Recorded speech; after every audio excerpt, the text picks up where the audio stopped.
Good evening. I'd like to call to order the regular scheduled council meeting for February 6, 2012 at 7 p.m. Our first order of business is our opening ceremony, which consists of the national anthem followed by the Pledge of Allegiance, followed by a moment of silence for those service members that lost their lives while defending our country. Would everybody please stand?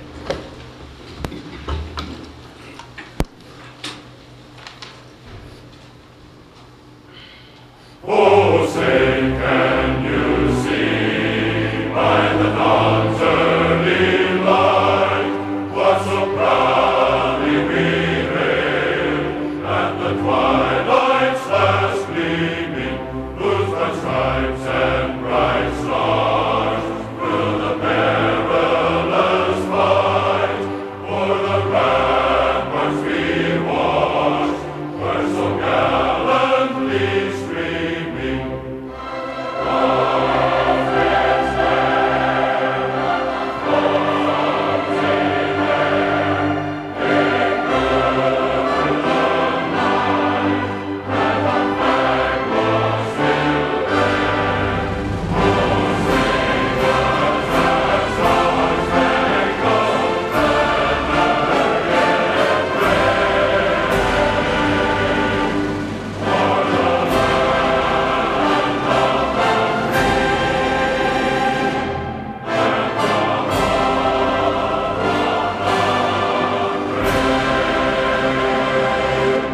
I pledge allegiance to the flag of the United States of America and to the republic for which it stands, one nation, under God, indivisible, with liberty and justice for all.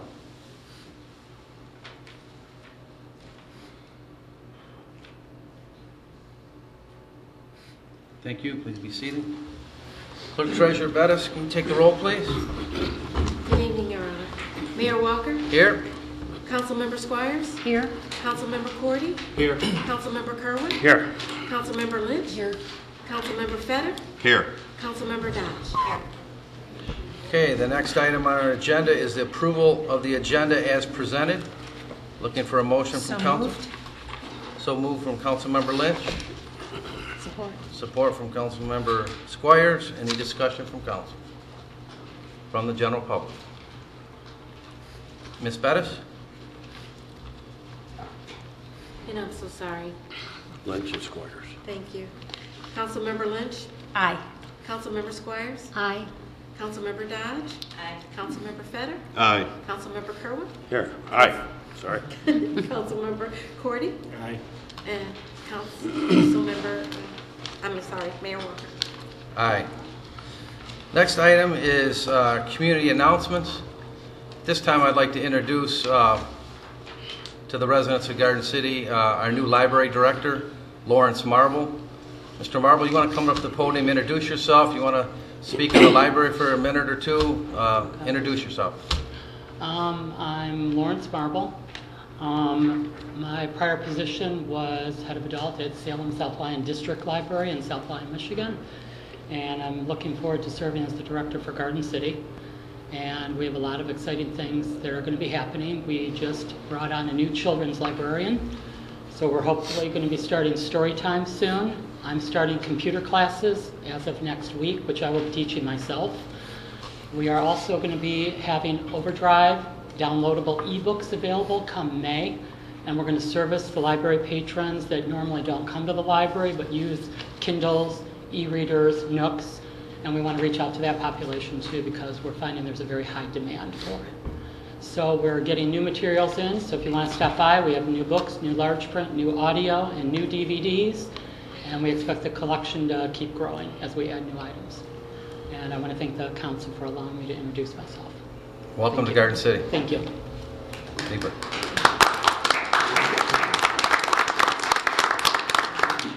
Okay, does anybody else have any quick community announcement or event or anything they want to announce? Chief? Thank you, Your Honor, Mayor and Council. I wanted to bring up two fundraisers that the fire department is setting up. One is the Kent Morton Charity Hockey Game. It's Friday, February 17th. The game starts at 6:30 p.m. at the Garden City Ice Arena. Garden City firefighter team will consist of Garden City firefighters, patrol officers, officers from the command and detective bureau. All proceeds will benefit the Ken Morton's family. He was a very well-liked person in the community, and he was tragically lost in the accident that we all are aware of. There will be raffle prizes, silent auctions, Kid Rock, and some Red Wings memorabilia will be offered. There's an after party that'll be at Albert's, $10 at the door for the hockey game. It'll also cover a family as well. You can call the fire station, 734-793-1780 for additional information. The other event is the 5th annual Garden City Firefighters MDA Bowling fundraiser, and that'll be at Oak Lanes this year. Registration is 6 to 7. Bowling begins at 7 p.m. Cost is $25 per person. Includes bowling, shoes, pizza, there's raffles, and door prizes. They've had very successful fundraisers for the MDA, and it's sponsored by Jet Pizza will provide the pizza. What date? February 24th, sorry. And that's all I have. Anybody want any flyers? We can probably get you some next door. Okay, thank you. Thank you, Chief. Any other community announcements or events? Okay.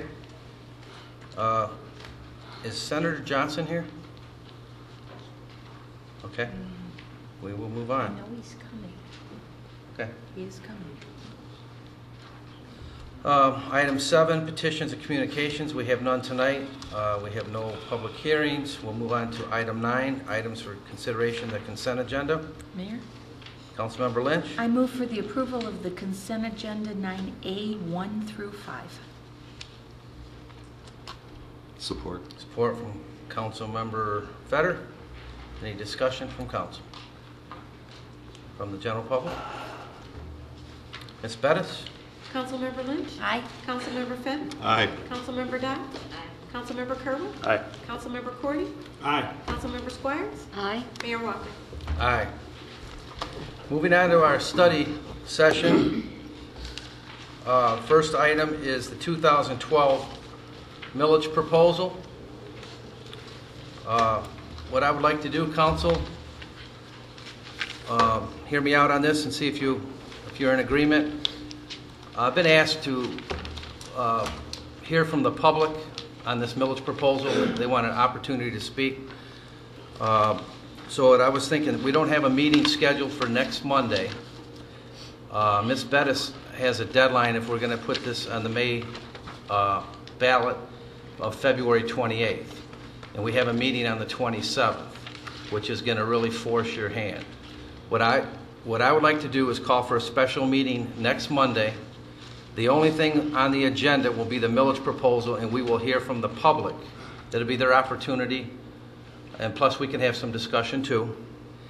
And then on the 20th, our regular council meeting on February 20th, we should be ready to adopt a resolution at that point, and then she'll have 8 days to submit it, and she won't be forced. And then cancel the meeting on February 27th. So I'm going to call for a meeting on the 13th and cancel the one on the 27th. Hear from the public, let them speak on the millage next Monday on a special meeting. What's council's thought on that? Mr. Fetter? I agree with you. I think we should allow the citizens to speak on the millage and speak freely. So having just a dedicated meeting for that is a good idea. And since I don't want 4 meetings in a month, I'm for canceling. I think it would work better if we cancel our 27th. We don't want to do anything by 11 o'clock that night to where Ms. Bettis and her crew has to hurriedly get Jump through stuff hoops. together. It's been done at previous councils and it didn't work too well. So I think if we adopt, as you stated, the new schedule, I think it might work better even for our city hall staff to give you that week to get everything together, would it not, Ms. Bettis? I would like to say that it involves them, but just me. Yeah, okay. Just helps me. So But thank you. I agree with that. I'd like to go with that. Mr. Mayor, Mr. Cordy? I too would concur with Councilman Fetter. In fact, I was going to bring that up tonight regarding like the input from public and as well as through emails. If anybody's out there, I think I've received maybe 4 or 5 And I know I was elected to make the decision, and I think we, the majority of our council is in favor of a millage. It's just a question of where we're at with it. Exactly. And I just would like to hear from the public before I've got to vote within 5 minutes or 15 minutes. I think it's Right. unfair to us as council people to sit there, and I respect your decision in the sense of the 5-minute rule. I think that's proper, and with the B to the C, I mean, that's what we as a council voted on, and I still want to maintain that, and that's why I'd like to see whatever we want to call it, a town hall, hearing, or whatever special council meeting that's strictly devoted to the millage. I'm wholeheartedly in agreement with it. Okay. So, is it Mr. Kerwin, Ms. Dodge? And we have to have public input. That's Exactly. flat. We Absolutely. know where the public stands so that we know that we're reading the community correctly. We have to. No question about that. The only thing that concerns me, if we cannot, as a group, come to the final decision on the 20th, I'd rather wait on the 20th and cancel the 27th, just in case, so that we don't have to reschedule another meeting. Just in case, just as bad. Oh, wait to cancel it on the 20th? That's fine, we can hold off. Just in case we need the extra time, because push comes to shove. Yeah. I mean, I don't want to be If push forced comes into to shove a and the decision. 20th doesn't work, 27th's not going to work either. But There may be new information out there. You can leave it on there. Residents that'll contact us to clarify. Right, and I'm agreeing. We've had plenty of information. We've had a lot of discussion. We're going to let the public talk to us next Monday, but this council should be ready to make up their mind on where they want to go with the millage proposal on the 20th. I would hope that we could come to an agreement on what we want to place on the ballot on the 20th. So, do you guys want 6:30 or 7 p.m. next Monday? 7? 7. Okay, Ms. Bettis, I want to call for a special meeting next Monday at 7 p.m. for just the millage proposal. That's the only thing that's going to be on the agenda, and this is where we want to hear from the public on their thoughts, their recommendations, whatever they want to speak about on the millage proposal. Okay, and Ms. Buck, could you make sure that gets put in the Observer? I'd appreciate that. Okay, with that being said then, any discussion tonight on the millage proposal, council? We're in the study session. I'd like to bring up just a few things to get the thought process going. I've done a lot of research and a lot of reading, and I've met with quite a few of the citizens and got some very good input. We were hit pretty hard last year with a 5% loss that came out to about $961,000. A little over $200,000 of that was saved by cuts. Keep in mind when you're coming up with what you would like to propose for a budget, that all the low-hanging fruit in our tree's been cut. We don't have it anymore. Any further cuts to balance the budget, and we will balance the budget. We're not going to, whatever it takes, we're going to do it. We're not going to go into deficit spending, is going to cut into the trunk of the tree now. Okay? So hopefully, if you have, and hopefully you have ideas and suggestions, having an answer to that might be nice too. Instead of just saying, I don't like this, maybe you could give us an idea of how you would suggest we proceed. So if you give us a negative, give us a positive too. Just don't leave it up to us, okay? We'll take the responsibility if you want to. But give it some thought, give us an idea of what you would like to see. I have my idea of what I've come up with. And I've got pages of reasons why and numbers. And I was going to mention it, but I think I just might wait until we get input so that I don't seem like I'm set in my ways right now from the general public. But that would be my only suggestion. Okay. Anybody else on the millage for tonight? Okay. Moving on to the... On the public, you opened it up for discussion? No. We're in our study section. Your opportunity is going to be next Monday. Okay, moving on to number 2, the sidewalk repair program. I believe we have Michael Ellis from the MMRMA, Michigan Municipal Risk Management Authority. He's going to give us some data and a PowerPoint presentation on slip and falls throughout the state of Michigan and various communities and how it affects communities. Is that correct? Your Honor, tonight what we're hoping to do is simply to stay focused on making sure that all of us are in agreement on the importance of moving ahead with a comprehensive sidewalk maintenance program. As you know, we stopped the comprehensive program 10 years or more ago. Anyone who walks out in the community can tell that our sidewalks continue to deteriorate. They're becoming more and more of a safety hazard. But because we have some new members of the City Council and because we kind of dropped off our discussion last summer on sidewalks, I think it's important first that we all come to a meeting of the mind that sidewalk maintenance program, comprehensive program is important, and that Council provides direction to administration that we are to focus our efforts on this and to move forward with some type of program. I don't want to get into the specifics of the scope of a program, how we're going to fund the program at this time. We will have those discussions piecemeal as we move forward so that we can all digest it and handle it. But tonight I thought we would focus on the discussion of whether or not a program is important.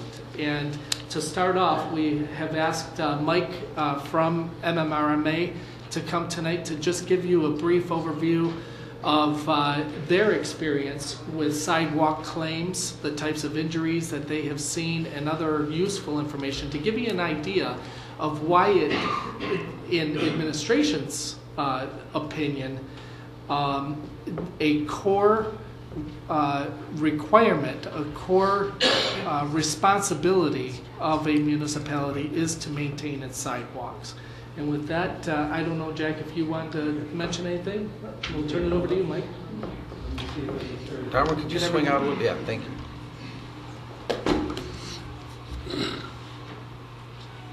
Sound isn't projecting as well as I thought. Can you all hear? No. Are any of the microphones loaded? Yes, sir.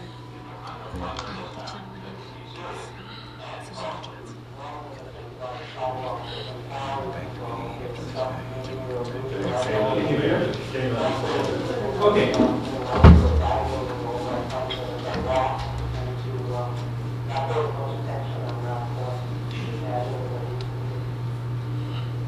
Well, I was going to show you about 3 minutes of our award-winning video. What you're going to miss is, remember Vince Wade from television, the investigative reporter? We hired him to do the voiceover. This is Tim Bellinger, our senior claims attorney, and he's going to tell you about the cases he's negotiated statewide. One of the points he's going to make, you look at his gray mustache, is that the population is aging, and as we age, we walk a little differently, we fall a little more often, and we get hurt a little more. He's going to tell stories about people who become completely paralyzed, who become dead, if you will, from the falls. This gentleman is in Muskegon. He's an actual DPW person. He tells a real-life experience about a lady who trips, falls. She is a mature woman of age. There is a trial because they want a lot of money. We don't think it's worth that much. They bring in pictures before, and here she is, a vibrant woman taking care of her invalid husband. She falls, and here's a picture after. She has tubes coming out of her mouth and nose, and it's amazing what the jury did to us, and that was a simple fall on the side. We then roll around to our own staff. Now he's going to tell you the story there. He gets it for around $300,000, which I thought was surprisingly little for the damage that we did to that lady. One medicine is not one. This is Vince Wade saying, just because governmental immunity is available doesn't mean protection for sidewalks. Sidewalks are an exception to the immunity. Once you get into a program, look at that sidewalk with the waves, are looking for trouble. We then come back to a little more voiceovers by Vince Wade. Our guy who puts together the programs and instructions, and that will probably be at a later point when you make the decision. Okay, that gets us to the point where I will stop this. You've heard a number of people who are better looking and sound better than I do explain that this is a serious problem.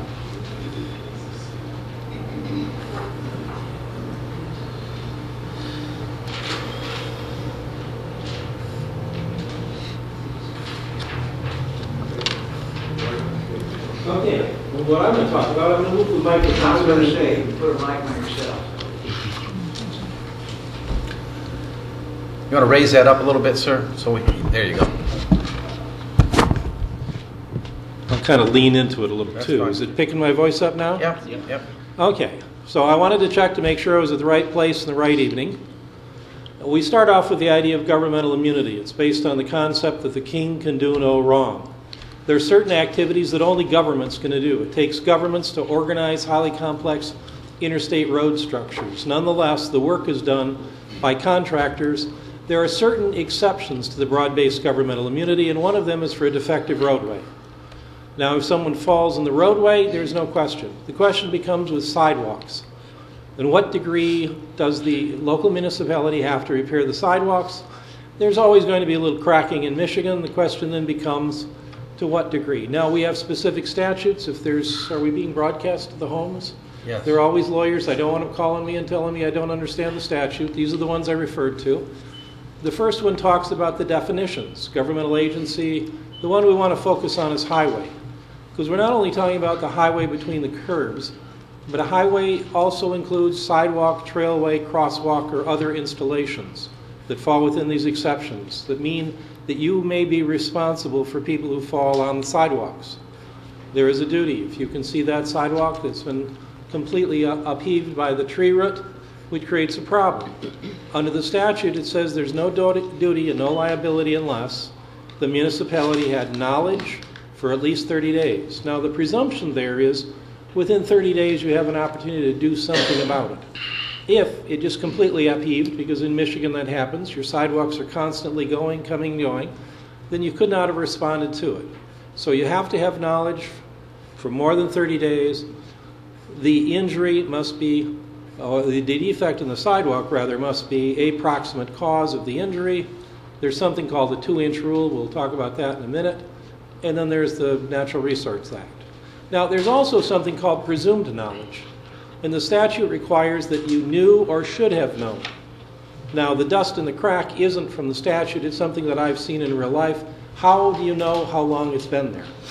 It's incumbent upon the person making the claim to prove that it's been there longer than 30 days, and you should have known about it. And sometimes as little as showing there was dust in the crack, it overcomes this burden with the court. There are other witnesses that say it's been there for a long time. These create the problems. Now, in order to successfully make a claim, and understand I'm the director of claims, and this is a semi-adversarial process. When people make claims against Garden City, we don't just voluntarily pay them. There are several hoops they have to jump through, and one of them is they have to make their claim within 120 days.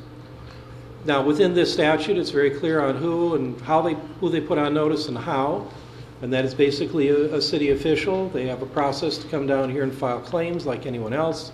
There are extensions of time for infirmity, whether they're minors or they're incapacitated.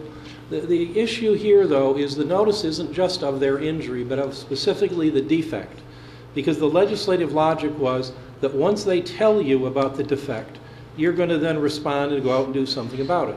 If I trip and fall and break my leg, I shouldn't keep it a secret for a couple of years and file suit. I have an obligation to come down and tell you right away so that you can take action. Now, what we found historically, which is the real meat of what I'm going to talk about here, is we went back over the last 5 years. And we looked specifically at Garden City, and we found that all the cases that have come in are now closed. We found that the total payment made on behalf of Garden City for the last 5 years was $240,000. Now, the math is easy to figure that's $48,000 per year, but that isn't really how averages work. Some years were very high, some were low, but it averages out to $48,000 a year. We had 11 cases that came in. 11 people made a claim that they fell on your sidewalk. As I said, there are some hoops they have to leap through. 4 of those people did not make it through the hoops, and we have closed their case with no payment. That's what CWP means, closed without payment. 7 of them successfully filed a claim. Now, let me be honest too, there are people who submit the claim form initially and then never follow up. We write them a letter, they don't call back, they just drift away. So this is not, but to some extent it is an adversarial process because they have to figure out how to do it and come forward and make the claim. And as I said, there's some arguing about what their injuries are worth along the way. 7 of those people were successful in their claim, and they received a total of $194,000. These are just within the last 5 years. Now, 5 of those 7 ended up in litigation, and the lawyers defending the city charged $46,000. So of the $240,000 that was spent, $46,000 was for the lawyers to handle the 5 lawsuits. $194,000 went to the citizens. The total is $240,000 for the last 5 years, or about $48,000 a year on average.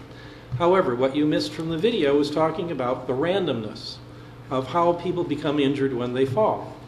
Now, I can tell you that if they fall forward and to the side, they tend to break knees, hips, elbows, and shoulders. The trouble is, if somehow their feet go out from under them and they go over backwards, they're much more inclined to hit their head and have much more severe injuries. You would have heard the gentleman with the mustache talking about handling death cases, because it's possible when you fall over backwards that you can hit your head hard enough to cause injuries that result in your death. There's a certain randomness about that happens with insurance. We can come up with a pretty good idea of the 300 members of the LMRMA, all the thousands of cars out there, generally how many accidents will occur, but we can't tell you which community and which car are going to be involved. And there's that randomness of where the bad injury occurs.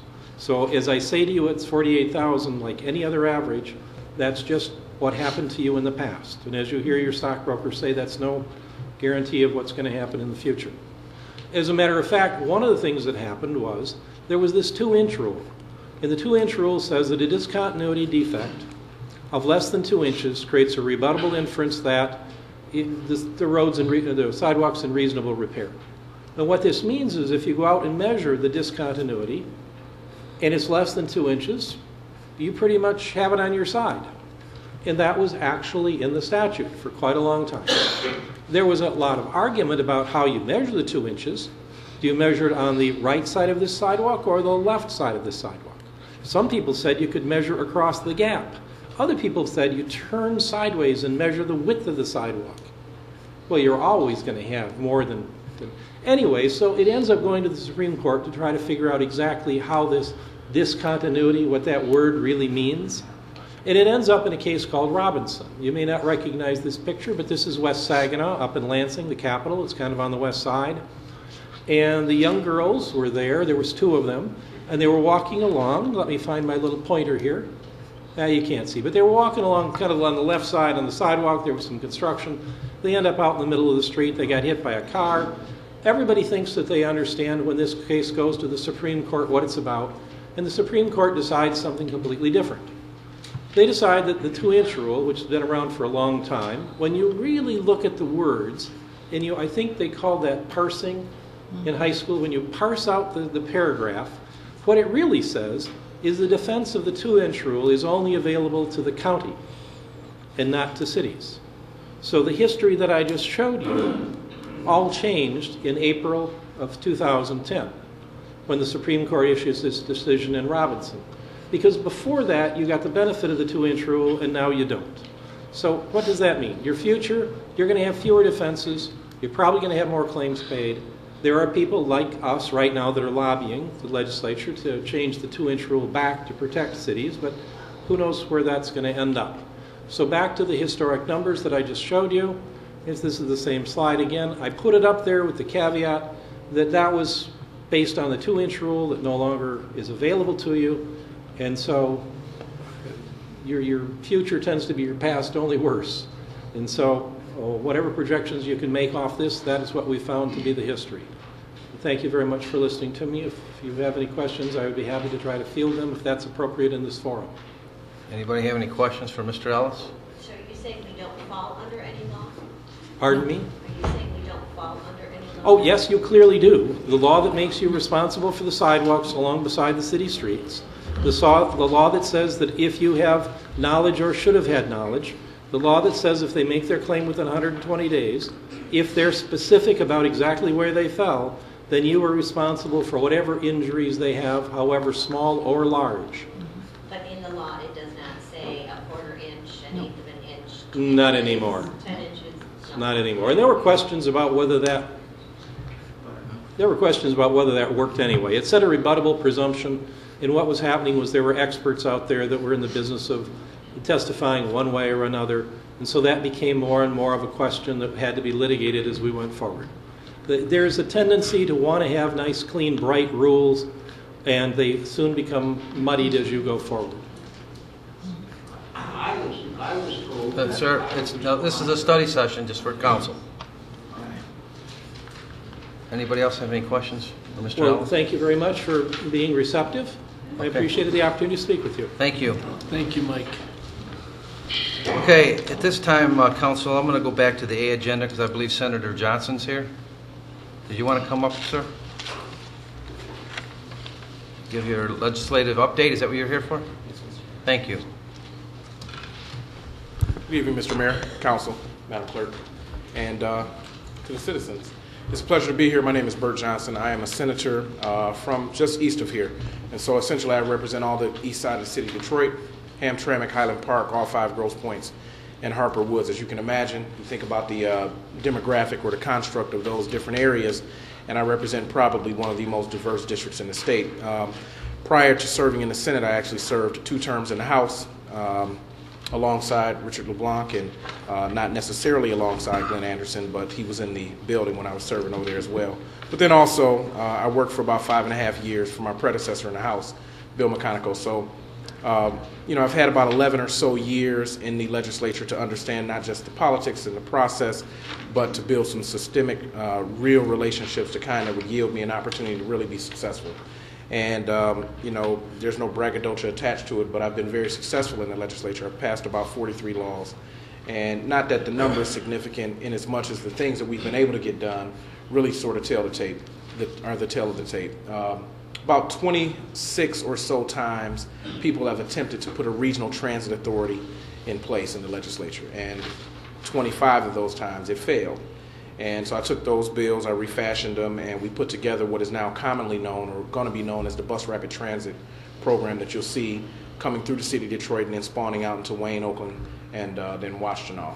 And so it's going to be a really good program. I was also the chief architect of what happened with the Aerotropolis legislation that went through the House, and likewise the mortgage foreclosure Save the Dream package. And so I've enjoyed some success. And it's a good thing I got a little bit of that under my belt to this point, because we now serve in the extreme minority. But I'd be lying to you if I said that the only thing that I'm going to tell my constituents when I go back home is that I'm continuing to fight for them. I think, if we all turn on the TV and we watch a heavyweight fight every blue moon, you want to see somebody get knocked out. And since I serve at the pleasure of folks who deem me appropriate to go and represent them, at some point I want to do some of the knocking out. And so I've got just 3 issues that I wanted to bring to this body's attention that I think crystallize some of the fight that is before the legislature. And they are in successive order. The Regional Transit Authority, also the plan that I've put together to write down mortgages, and then a little bit of investment in our educational future. And so if you'll allow me, I'll just read a little bit of it. There are 3 policies I hope to have your support on. First of all, Senate Bill 860, which is before the Senate right now, is in fact known as the Mortgage Write-Down Bill. If this city is like any of the other cities that I represent and some across Southeast Michigan, this city and its residents are struggling with mortgage foreclosure. And the maybe larger looming issue is the fact that market rates do not reflect what people continue to owe on their mortgages. And so this bill will essentially write down mortgages to the current value, in essence resetting the housing market. It's not lost on me that banks are not necessarily going to like this approach. However, when you consider that it was public dollars that were given over to banks, and banks have decided unilaterally that they were not going to lend those dollars back, I know people with excellent credit who are not credit worthy in the bank's eyes, then what I'm saying is that I'd like to write down these mortgages to market value, so that we no longer have people who are living in a house that they just bought at auction for maybe $10,000 next to someone who continues to owe about $100,000 on a mortgage. The Michigan 2020 plan, which will for the first time afford all Michigan residents, whether they attend public or private or even homeschool, it will give them an opportunity to have a free college education. Last, I do in fact believe, and I've introduced bills to this effect, that we must upgrade our crumbling infrastructure and our roads, and I just heard a little bit about what you all are dealing with here, and I'd be happy to look into some of the issues that we think the legislature can be effective with as it relates to some of your sidewalk repair. But the infrastructure bills that we've introduced alongside the regional transit bills, I think do give some credence to us actually moving forward on fixing our roads and putting people back to work, frankly.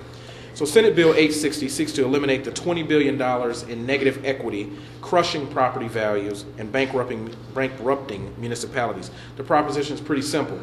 Write down the approximately 496,000 or so mortgages across this state that are either in default or approaching default, and add approximately $2 billion to the Michigan economy, putting about 30,000 people back to work this year. We don't need a new agency or an elaborate program to accomplish this. There's a clear emergency in this housing market, and this is the only solution to date that will in fact solve the equation.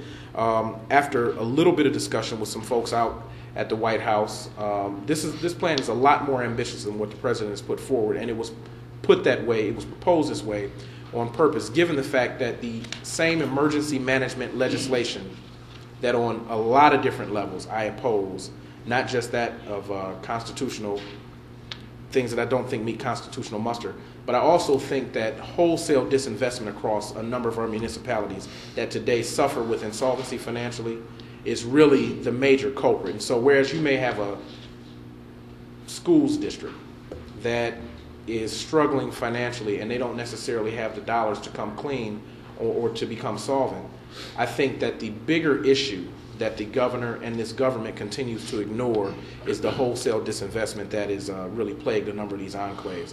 And so I've taken a different approach on that as it relates to EM, because you've heard a number of people say that in the city of Detroit, Flint, Ecorse, Pontiac, Benton Harbor, what will probably become Muskegon Heights, and now the Highland Park Schools District, in addition to DPS, that approximately 50% or so of all voters who are black will be under an emergency manager. That's one way of looking at it, but I think the larger and more constructive way to have this discussion in front of the government is to talk about wholesale disinvestment.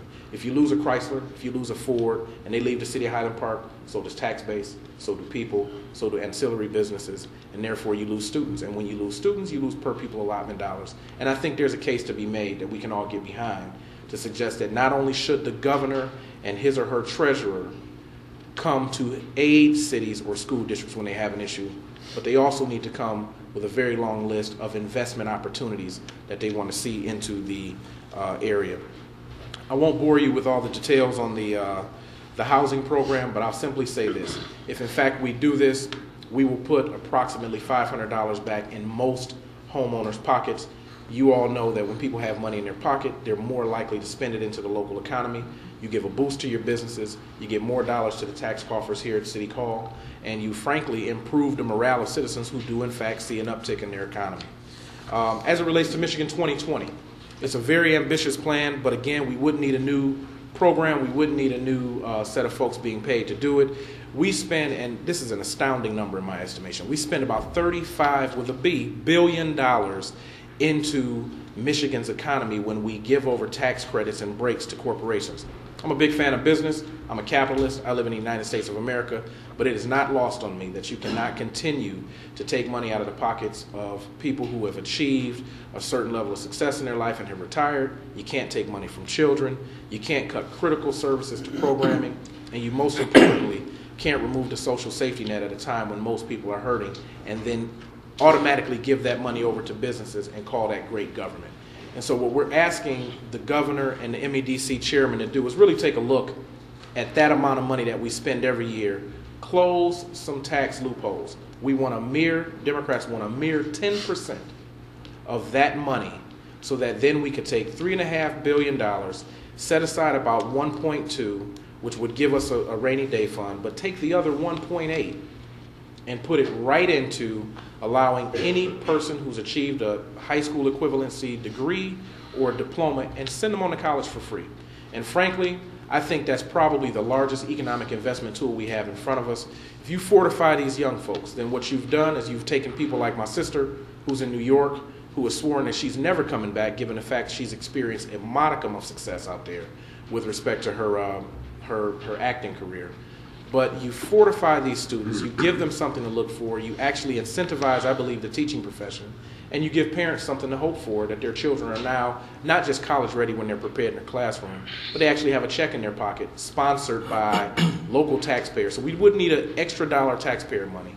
We simply want to close some loopholes and put that money aside and make it available for these young folks. And lastly, Mr. Mayor and Council, if I could introduce you to our Regional Transit Authority. You've heard a lot about Detroit and what she would see happen if, in fact, we put a Regional Transit Authority in place. And when we initially came up with these bills, you've heard about the M1 project, M1 Rail project, where you had private investors or philanthropic folks to put together their personal money and really see this thing to happen. The first time I got my hands on it, I was incredibly geeked for the opportunity to really kind of bring Southeast Michigan into the 21st century.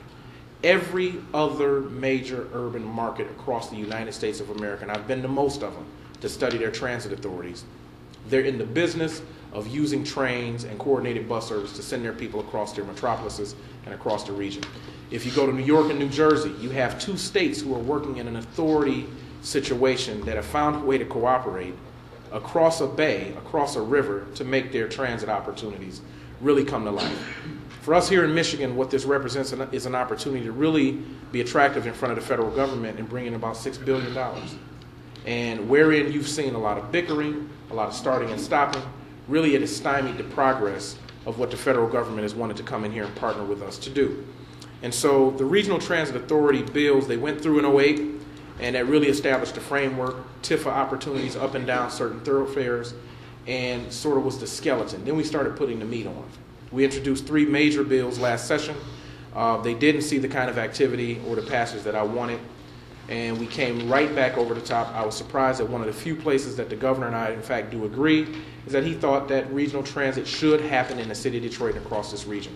And so only in the instance, and I'm one of these lawmakers that does not mind kind of telling the inside baseball of all of this. Only in the instance, and he's a master at this, where I've seen Brooks Patterson sort of hold hostage not just the governor, but the mayor of the city of Detroit, the 3 large counties, and then Washington off to the side.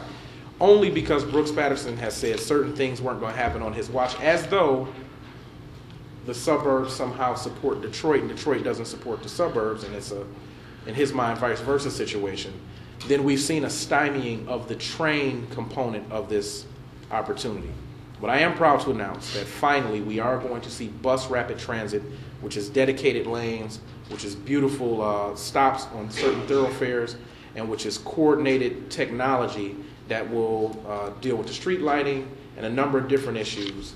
It's coming to a city right near you. And so you will see this bus rapid transit program go up Woodward, out Gratiot, out Grand River, into Washtenaw, and across M59, and it will really be the opening salvo in uniting this district from a regional transportation standpoint.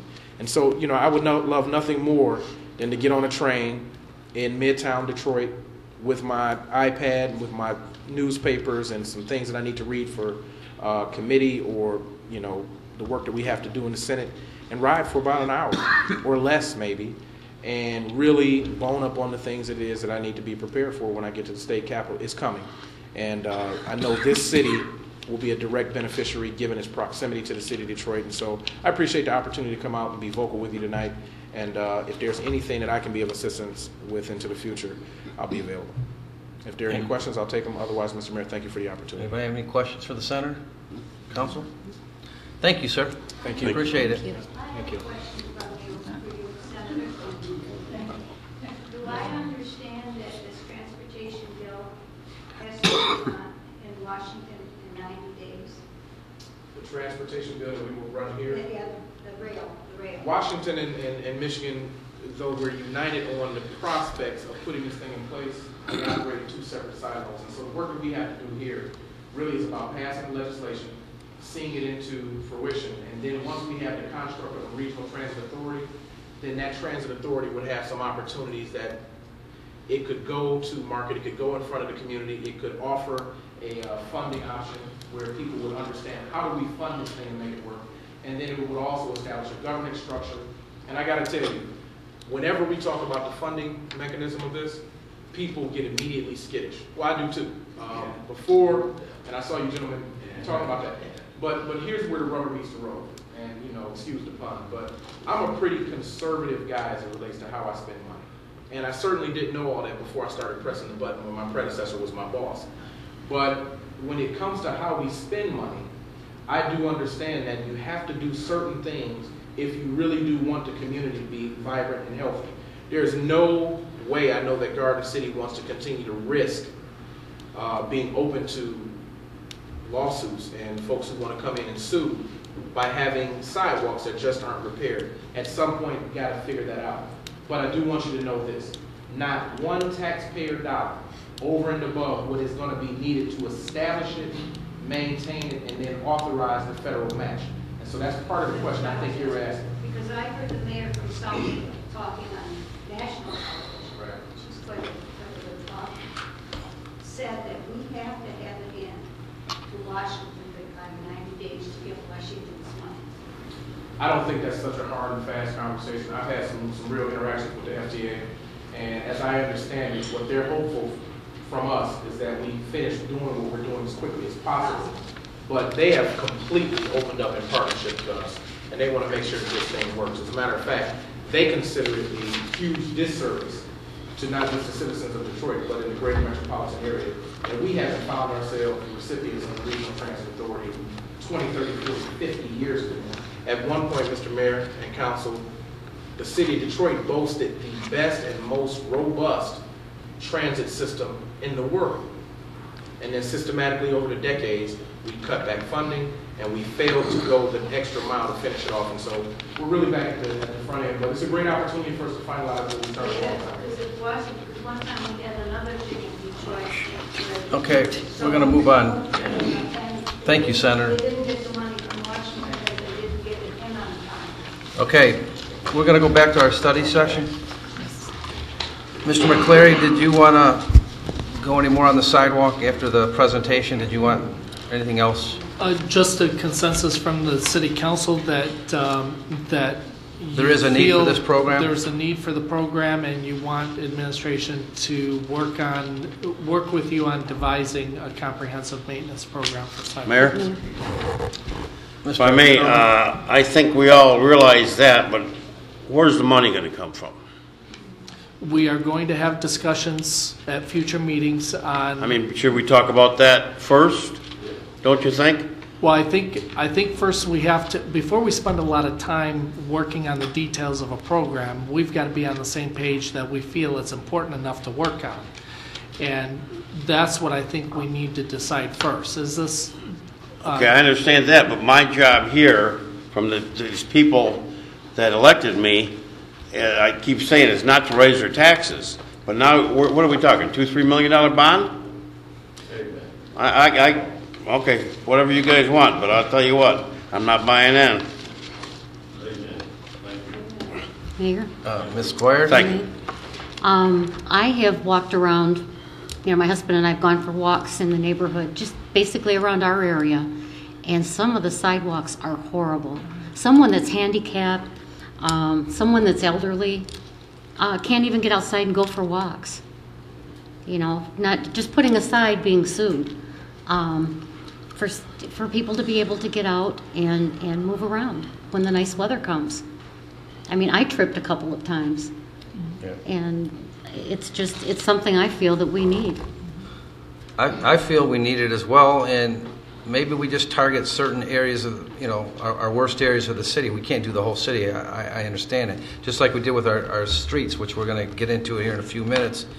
We did a survey of the whole city on our side streets and picked out which ones are the worst that we need to address. I say we do the same thing with sidewalks because we're paying out the money in lawsuits. Why not use that money and fix the sidewalks? I mean, if we do nothing, we're going to get more lawsuits, and we're paying anyway. So I don't think you ignore the real bad sidewalks. I agree we can't afford to do the whole city, but we should look at the worst areas and try to do something with those areas. Ms. Lynch? If I'm not mistaken, in our rules and regulations for the city, it says that all homeowners must keep up their sidewalk, and they must replace the cracked concrete slabs and the ones that are tipped because of tree roots and the ones that are missing chunks.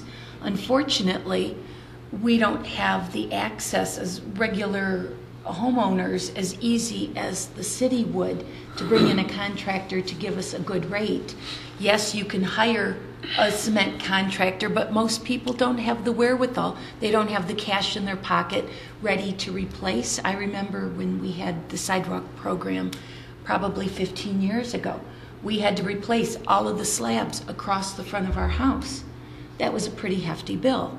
Now, when you talk about the city taking out bonding, that would mean that if someone like me had to replace slabs in front of my house, either I had the cash and I could pay for it right then and there, and the city could use its clout to get the best possible prices from contractors with the best possible amount of money, the lowest amount, to pay for the concrete. Or if I didn't have that kind of money, but I did need my concrete replaced, that the city would basically be giving me a loan that I could pay back over the course of maybe even 5 years, depending on the number of slabs that are being done.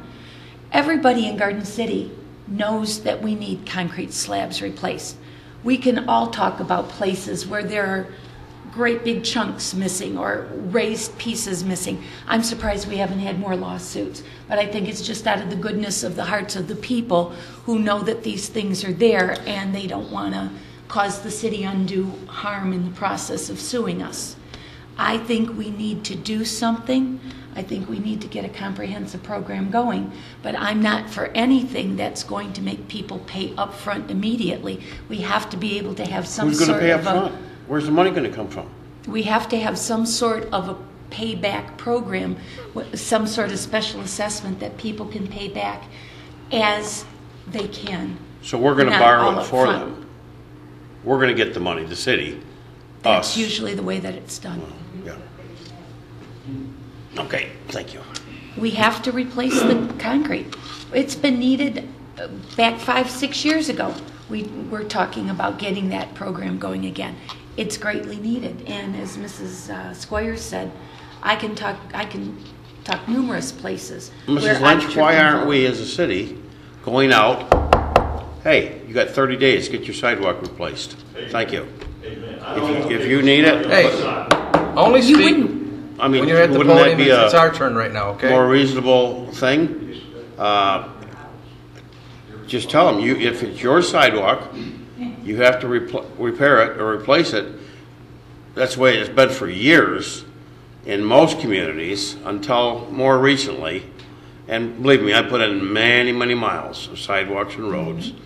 That why should the city pay for that when you're using it? But the city is not paying for it. The city is taking out the loan to be repaid by the homeowner. I understand that, but like I say, where's the money coming from? That can be talked about at Yeah, a later point in I know, time, but the but I think it's sidewalk important. repairs are needed. Right now, we're just trying to establish. Oh, I agree with you. There's a need for. There is a need, but I mean, to what portion? How much? How much is bond going to be? I don't want to lie to the people. I want them to know. How much is it going to be? Well, one of the discussions we can have is whether or not we just simply want to do enforcement and force people to do those repairs on their own. That can be part of our discussion. But I would hope that our discussion would not only include that option, but it would also include how the city can help make it easier for homeowners to bring their sidewalks into compliance, but lessen the financial burden on them by allowing them to pay over time. But we need to have that discussion as well, Counselor, as to whether or not maybe ultimately the council's position is we're just going to do strict enforcement. That alone would be a huge step in the right direction of starting to properly manage the community and our infrastructure. But what I wanted to stay focused on tonight was simply, do we feel this is important? Do we feel the need is there? And do we feel that this is an important responsibility of the city. Absolutely. My feeling is, and my recommendation to you is, it is. But I want to make sure we are on the same page before we spend any more effort in this area. But we do need to have that discussion as well. Okay, Ms. Dodge? Okay. I think everybody recalls we've had these discussions. We've decided as a body that, yes, there's a necessity. We were waiting on you coming back with some different funding avenues for those people that might have to replace their whole front walk or sidewalk, and they don't have the money to replace it. What are we going to do? We have to have it replaced. As soon as we go forward with the program, we're aware, as soon as the city's aware, guess what, that makes us liable. So we better come up with a strategic plan. That's what I've been waiting for this whole time, is tell me different funding avenues. You know, different avenues, because if you also read our ordinance, yes, it says you contact the resident, they have to, it's in disrepair, they have to repair it, patch it, whatever it is, but also if they don't get it done within 30 days, the city shall come in and That's do right. it. And there's where Mr. Barnes had said, we'll use our road money. I don't think we've got that much road money. I don't know, I'm not sure where our dollar amount is right now, but we were told it was going to be something like $1 million to get this program, and that's where things were stuck. We all had agreed we need a program, but to what extent? And I think with the old council, we were all leaning, as the mayor had stated, doing the areas that we knew were the worst. And that's where we were under our former city manager. If we found a problem, we went out and addressed that problem and tried to work with the residents on that problem. So that's where we've left it. It wasn't to start the talks all over again, do we need it? We all decided we did need it. It was funding avenues. Well, we have 3 new council members, and I want to make sure that that we start this discussion from the beginning. But now we're in a position where we need to follow through to a conclusion on what we're doing with the sidewalk program. I have my own ideas on how we can fund it, but I'm hearing a little bit of a difference of opinion in terms of how we should be funding it, and whether we should be in the funding area at all, or whether we should be simply doing enforcement and requiring property owners to fund it. I would hope that we can set up a program that allows people who can pay upfront their assessments and save on interest costs to have that choice to do so, but also have a funding mechanism in place that allows people to pay over time.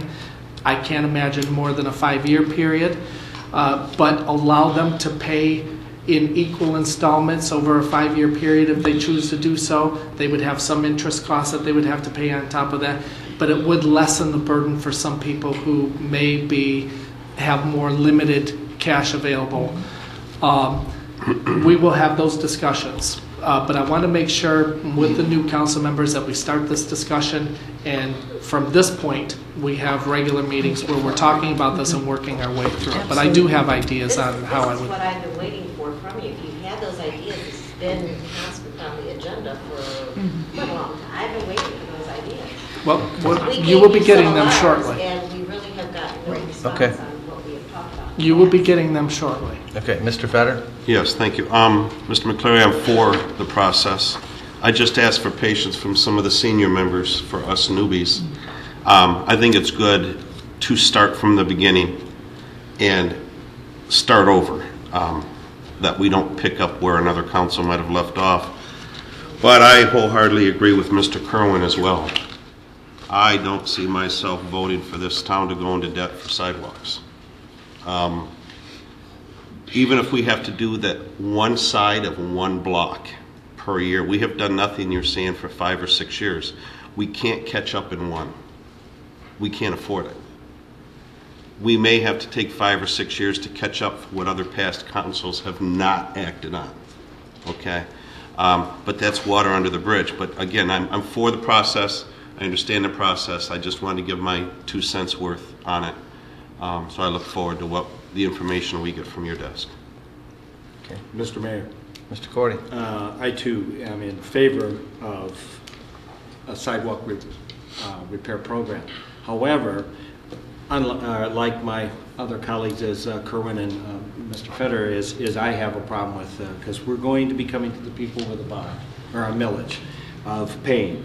And from my recollection of 10 years ago, if I recall right, the city was divided up into 5-6 sections at a time, and they didn't hopscotch all over the place. They were in an area. This is section 1, and they concentrated on that total area and replaced the sidewalks. They gave the homeowner 30 days to replace. If they didn't do it, they put it out for bids. The city put it out for bids. They came in, and the city does have that a little bit of fortunate of being able to get a little better price than you, the average homeowner.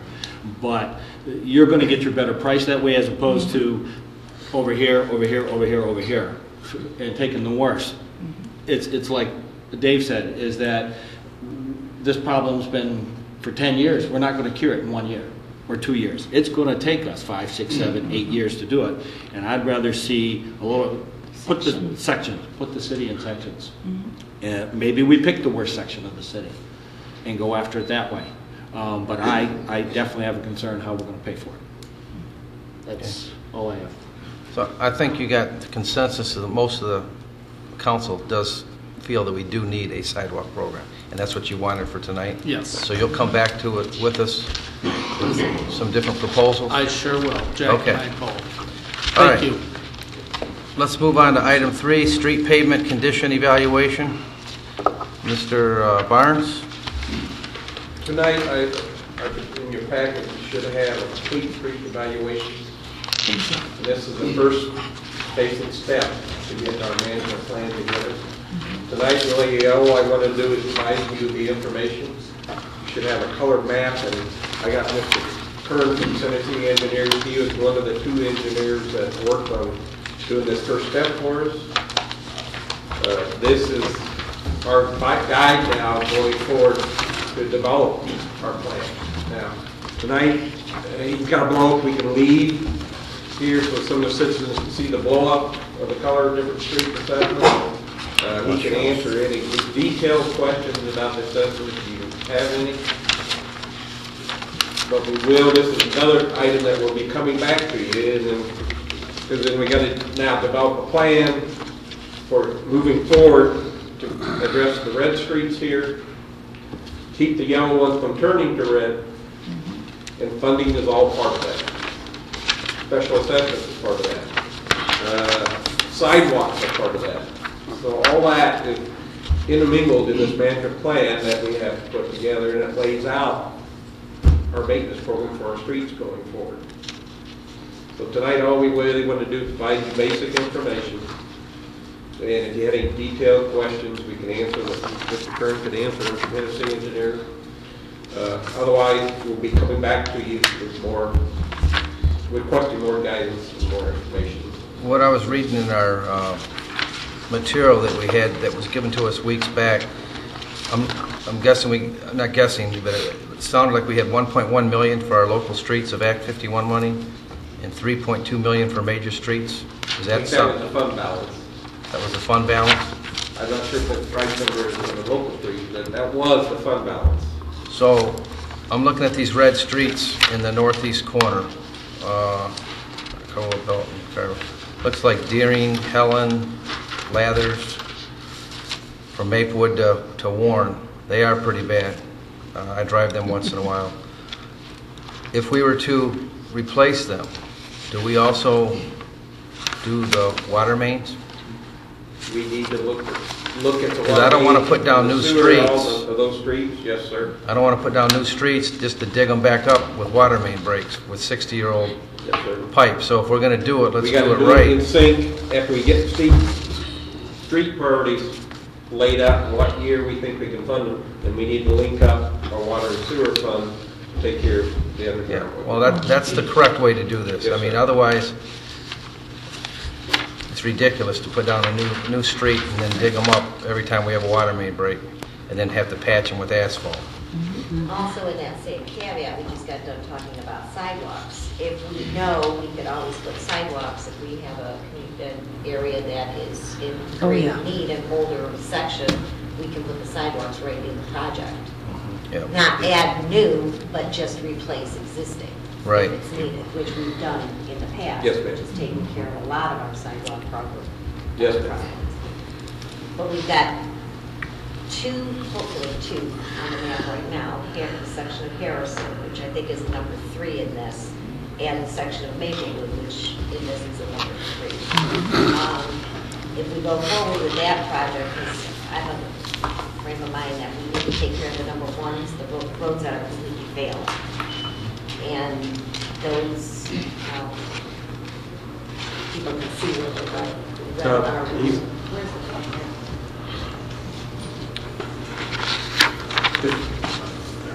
Yeah.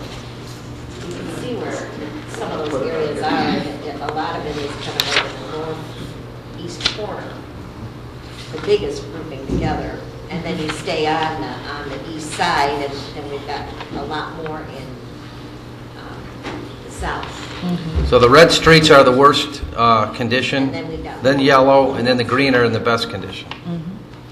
So we want to concentrate on the red area streets.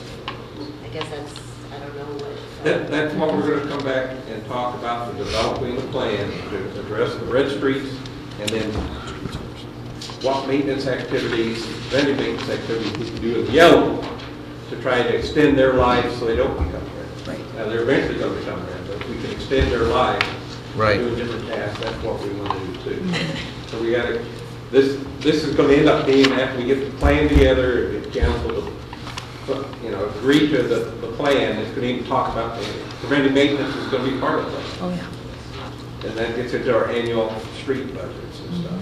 Now, once we get the plan developed, we get it approved by the council, and then get it approved by state, we can eliminate the money as far as local street and major street. Okay. So then we have a comprehensive plan going forward. So this is not something, except for Harrison and Maplewood, this really isn't something that we can use for this construction season. It'll probably be next construction season by the time we get a plan and get approval from the state and such. Yes, ma'am. Yes. Okay, Mr. Fetter? Mr. Barnes, how long has it been since we've done something like this? Has it been like the sidewalks? Are we talking? We got old data from 206, but we haven't had change over personnel and everything. We haven't put the whole plan together to get it approved. There's really right now, last meeting I was at, there's very few communities in the whole state that have a comprehensive management plan put together and approved. Right. So I think it's probably gotten bigger, larger numbers, but there was less than 2 dozen a couple years ago. So that's probably more now. But this is what we need so we can mix the money. Right. So we can mix the money together, and then, because otherwise we have problems, like those northeast corner there, that's all local streets. We don't have, that's a $4 million project last estimate. It's take forever to save up money for a local street project. Well, if we have our plan approved by the state, then we can use all the big pool of money and just decide. So it's good all this is being addressed now then. It's good we're going through the report. We're going to find out what the cost, we can apply for money. Good. Well, we can use the money to Intermingle. our maximum advantage. Okay. We can use the money Good. to our maximum advantage. Okay. Good. Thank All you. our activity. Actually, since 2006, because we did do a lot of roads then. And we've been using. I mean, I know Lynch remembers, and I think Walker and Mr. Kerwin, we did have a lot more red, like over by where the minister is, and we went in, it's now yellow, but yellow is much easier to elongate the life of than a red is. Red, it means it's failing. So but in conjunction, we definitely need to look at sidewalks in the area and the underground. Because you don't want to be replacing roads and not pushing the underground. Exactly. Okay, so we'll be coming back, asking for more guidance from you. And it's our funding pot that we got to get together and then break out into annual preventive maintenance projects and then reconstruction projects, plan them out as the long-term plan. Okay. Thank you. Okay, we will move on to item 4, Wayne County Donor Funding Contract Extension, Letter of Intent for the Family Resource Center at-risk youth. This is an extension for 2 years. It takes us through 2013, September, I believe, right? Ms. There are Dodds? 2 things in this. Okay, first, it mentions in here the police liaison in high school, well, in the schools. The schools are funding that position right now, if I'm not mistaken, are they not? Or are we funding that? I'm going to ask Monica It used to Fulton be to the come up. schools funding the liaison.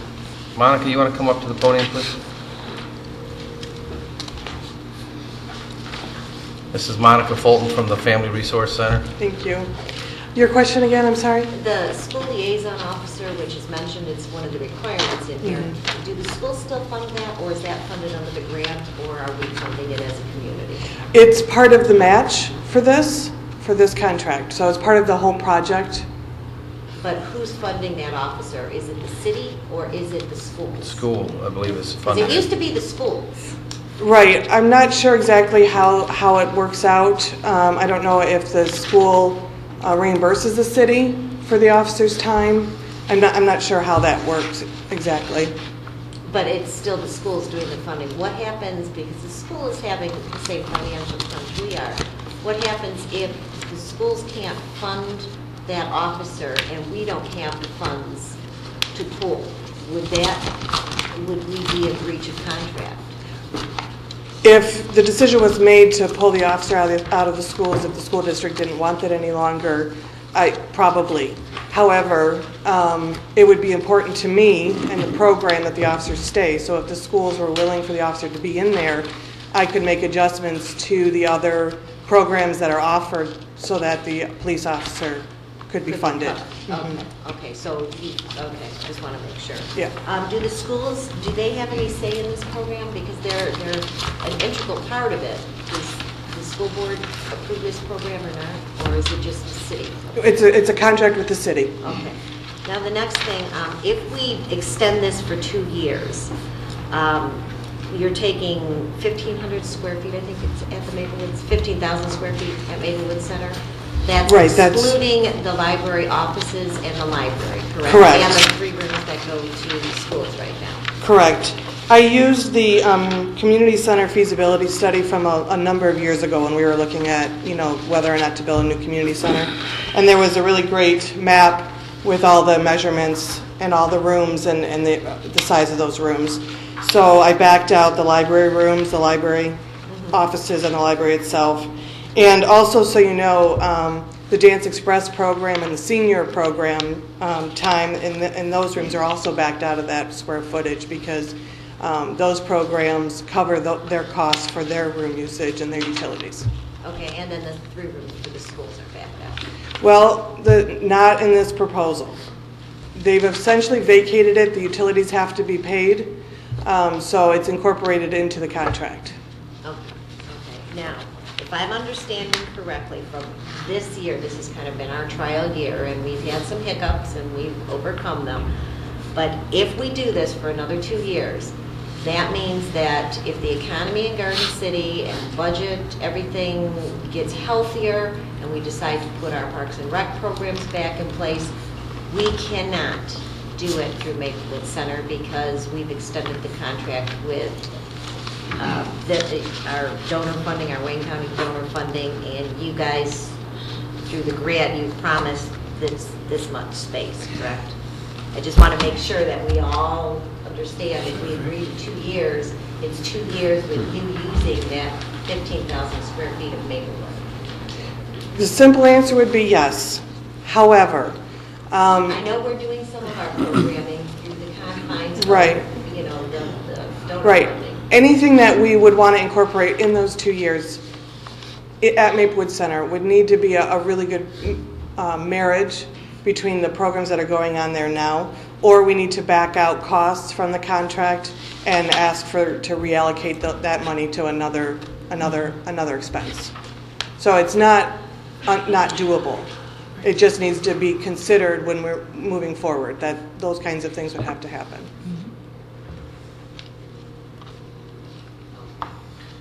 I don't think that's something we have to worry about, though, Parks and Rec in the next 2 years.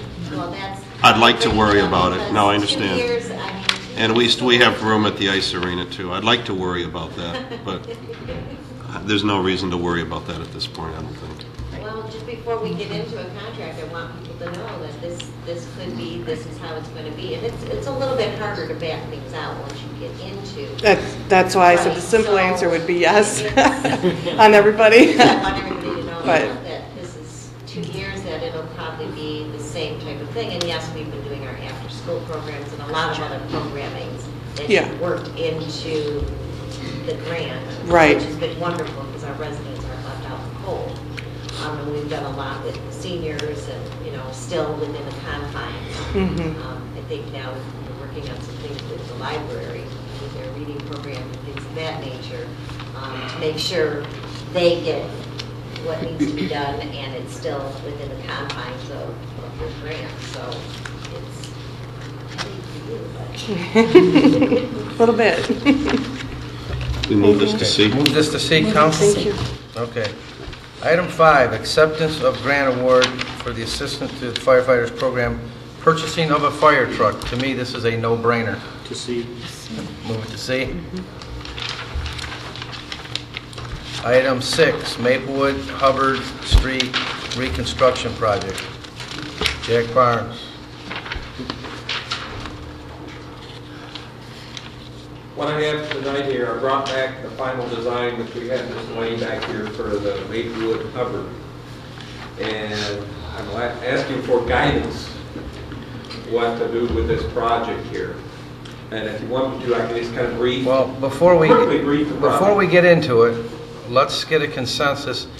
Does this council want to do Maplewood and Hubbard, or they want to move in another direction? Because I don't want to waste a half an hour, because some of us are under the belief they had their chance last year, and we're going to move on, and we're not going to do Maplewood. So, Mr. Mayor, first I want to make sure, I think that Harrison is taken care of, but if we're going to do Maplewood, I think that should be an asphalt overlay and widen it out, and I can't see spending millions on it. Jackson, what do you have, 4 million, roughly? Well, we don't want to spend it all, so I'd say do an asphalt overlay over there and then put the new road over there. Mr. Fetter? I don't want to say they had their chance. The citizens spoke, the council honored their request. Go on. Put it at the bottom of the list. You're just saying it nicer than the way I said it, but yes. I'm a nicer guy. Well, the council honored the neighbors' request. They showed up, they spoke on several occasions, they got a petition together. When the answer is no, it's no. And that's okay. I don't live on the street. I mean, if that's what they want, that's what they want. We've let them speak. So that Jack doesn't waste his time on this, let's look at what we can do with the money we have to make it go the furthest and go from there. But I'm not in favor of doing anything to Maplewood or Hubbard. Ms. Squire? I agree with Mr. Fetter.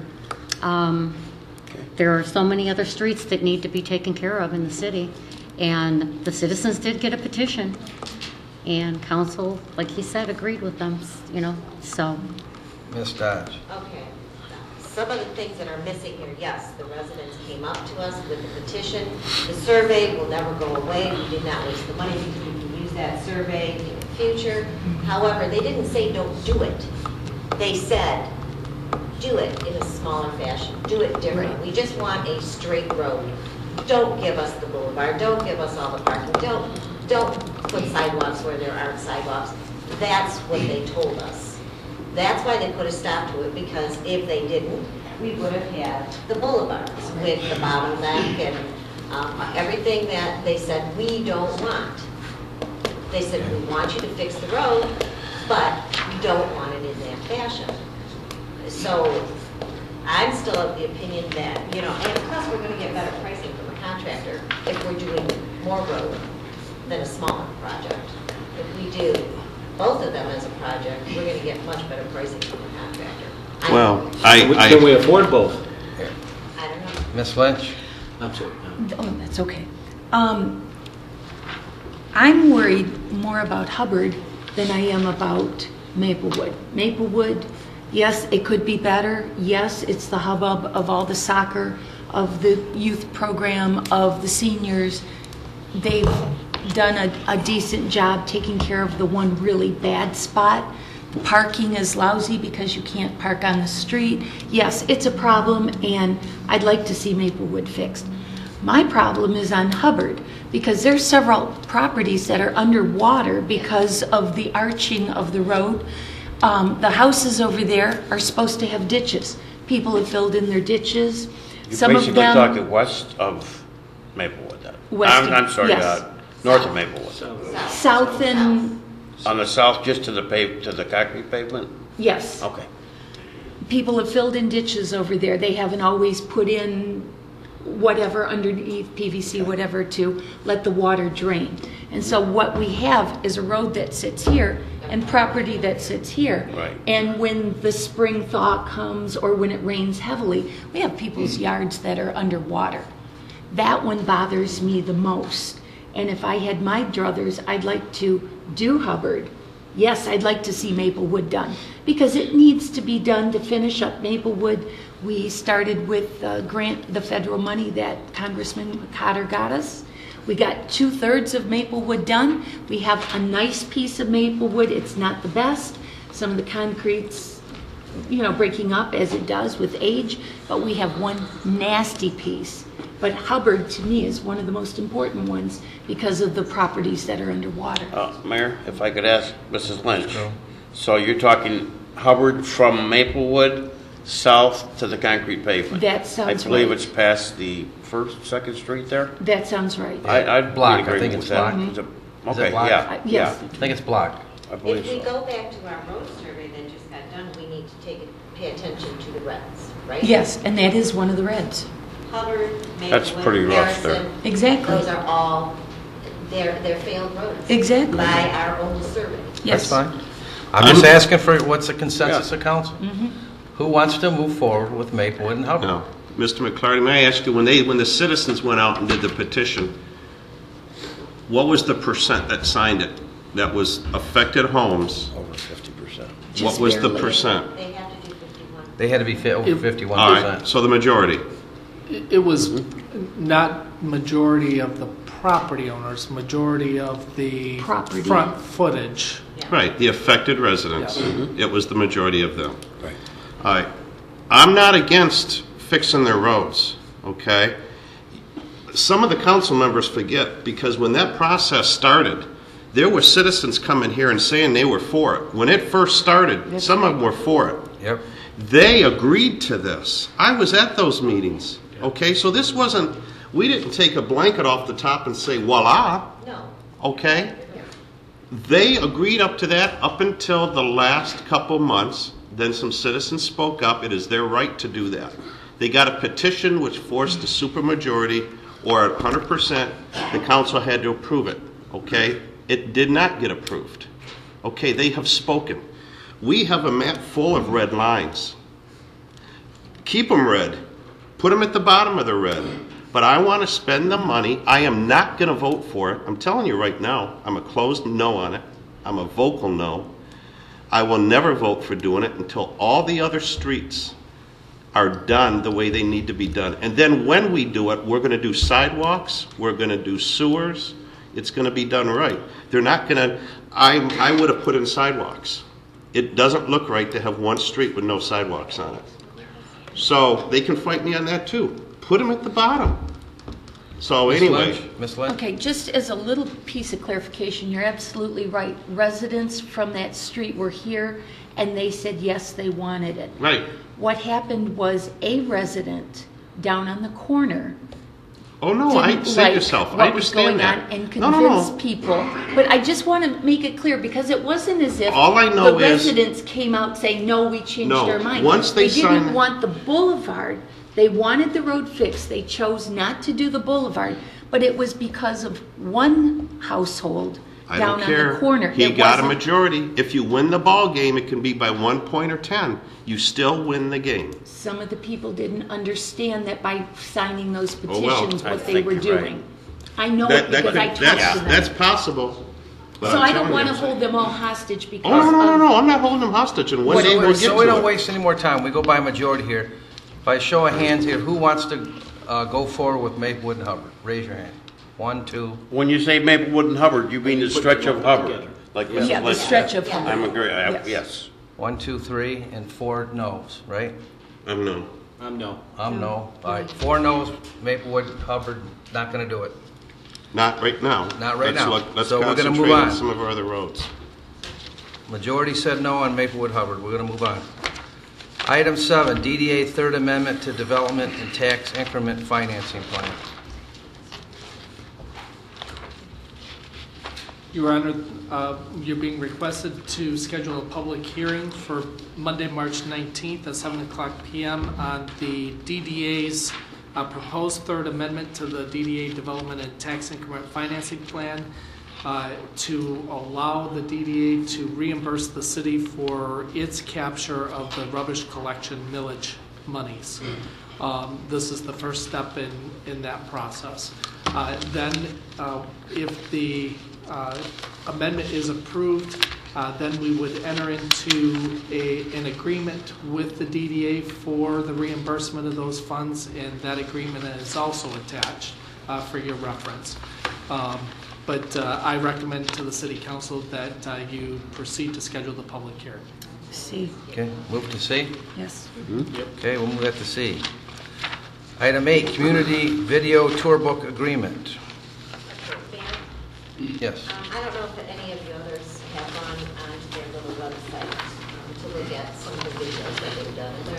They're nice videos. They're pretty boilerplate. The difference I see, I'd rather just have Dan do it. We can give him the direction. We want this, put it together. I mean, we've already got some of the link on our city website to YouTube, which is a montage of what we had Dan do 2 years ago. The only difference is our businesses won't be asked to be sponsors of the video. Right. That's the only difference, really. I mean, it's a wash. Either we have somebody local that knows the community that basically knows everything done, or we bring in an outside company. Well, I seen them at the United States Conference of Mayors in Washington, D.C., and they're very professionally done. It's no cost to the city. I believe Mr. McCleary and Dan York, you had a conference call with them, and Dan York was in agreement to do this? Yes, my understanding is we both sat in on the meeting. We did a web presentation with them. I think we were both impressed with what they can do. Dan will be coordinating this work with them, so he will have input into the production. But for one thing, we got to remember Dan is under contract. He is under contract to provide a certain level of service to us. He not only provides services to us, but he provides services to at least one other community, and we have to be respectful of that as well. There's only so much time to go around. This is at no cost to the city. They will go out. They will go out to businesses and ask businesses if they would like to sponsor the community videos, but what the businesses get in return for that is they get their own promotional video of their business. So their logos are placed around the screen of the community videos. Somebody clicks on their logo, it takes them to one of their promotional videos. So it's really a nice thing for the city. It's a nice opportunity for businesses who may want to get a little more exposure. And this is in keeping with the council's goals of marketing the community. It will promote our city, and in my opinion, I think we should do it, council. I was impressed with the ones that I seen at the conference. A lot of cities that were there did sign up for it. It is free, and they do a very professional job. So my recommendation is that we would move this forward. Ms. Dodd? Okay, on this, Dan to coordinate and supervise, just have him do it. It's already done. It's on YouTube. It's already basically done. Just have him do it. The only difference is we don't have another company going to our businesses and selling advertising. And then what happens, I don't know if there's a representative here or not, but what happens if none of our businesses want to sponsor this? Is there a cost to us? Is there any little? No, cash? there's no cost. Where No is that cost. in writing? There's no cost to the city. It's right in the agreement. Well, There it is no says that, cost. I mean, they get their money through sponsorship Oh, of you're doing this business. for free. There's no That's how cost. they generate Right. the money, right. Well, Mayor, listen. Why not just have Dan do it? Dan's up, if he's got a. Well, coordinate the question's and going to be supervise though, what's he going to charge? Are we going to have to pay him over and above, or should we just take free? And it doesn't preclude Dan from It doing does- other yeah. things And he's either. in on the Right conference for me. call, and he's in agreement with this. If he's given the whole, project to do, does he have the time to do it? Well, and Dan's also going to be working on some cable programming, getting me on television, which was another goal of the city council. I'd like to see him focused in on that. When we've got these types of resources that are going to cost us nothing, and remember, it's not one video, it's 7 videos that they will be doing. 7 one-minute videos. It's absolutely free to the city. So, who wants to move this to C? I do. All right, we'll move it to C. Item 9, adoption of City Council's 2012-13 goals. Mr. Mayor, Mr. Fetter? I'd like to add, for the council's part, I think we're all aware that there's more and more homes being bought by individuals and they're using them as rental homes, and there's nothing wrong with that. But I did have a chance to look at our rules, if you will, of what the homes, what am I trying to think of? The rules and regulations, inspections, stuff like that is pretty loose. I would like to see us add quite a bit to it. I'd like to tighten it up. I'd like to make it specific. It doesn't cover porches, railings. There's a whole lot it doesn't cover. I mean, a whole lot. Overgrown bushes, trees. If a tree were to come down in a storm, there's nothing in there that has to be cleaned up. Oh, I got it. No. Not rental inspection. So I would like to see it added. I'd like to see us go through it. It probably wouldn't hurt. Yeah. Mayor.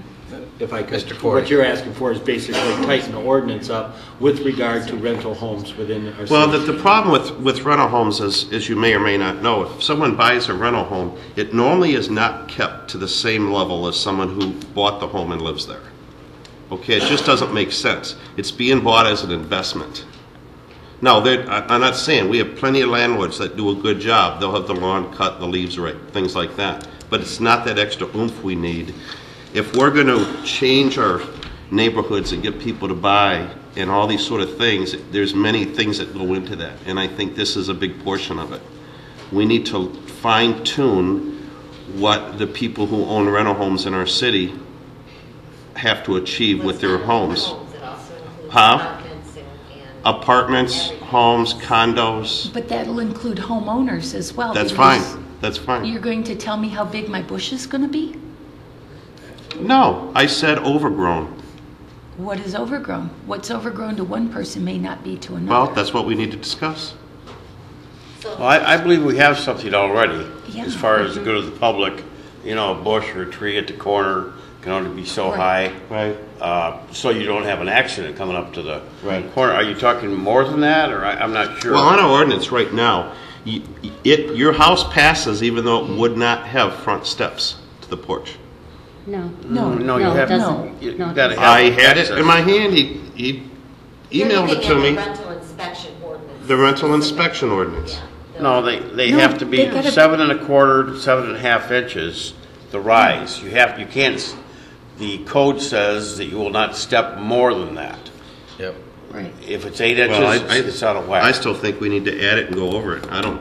Should already It's the be C in of the O. It's C of O. C of O Yeah. for any house, and it's the state standards. Obviously, because there's confusion over this, it probably is good to put it in your goals for us to review it and discuss it. Reviewed is okay. Because I think Well, I think we right, can that- probably address some of Councilor Fetter's concerns when we discuss it, because I think there may be a little bit of a misunderstanding, but it will help all of us gain a better understanding of the rental inspection program. So, Like I Mr. think Corey it's said, a great I think we idea want to tighten it up. Oh, yeah. Yeah. Yeah. Fine tune it. To review Yeah. it. That we're going to tighten up, go back and look at it, and if we need to tweak it, we'll tweak it. So we'll put review of the rental inspection program under as number 2 under promote effective community planning and neighborhood preservation. Yeah. Sure. Yeah, okay. Yep.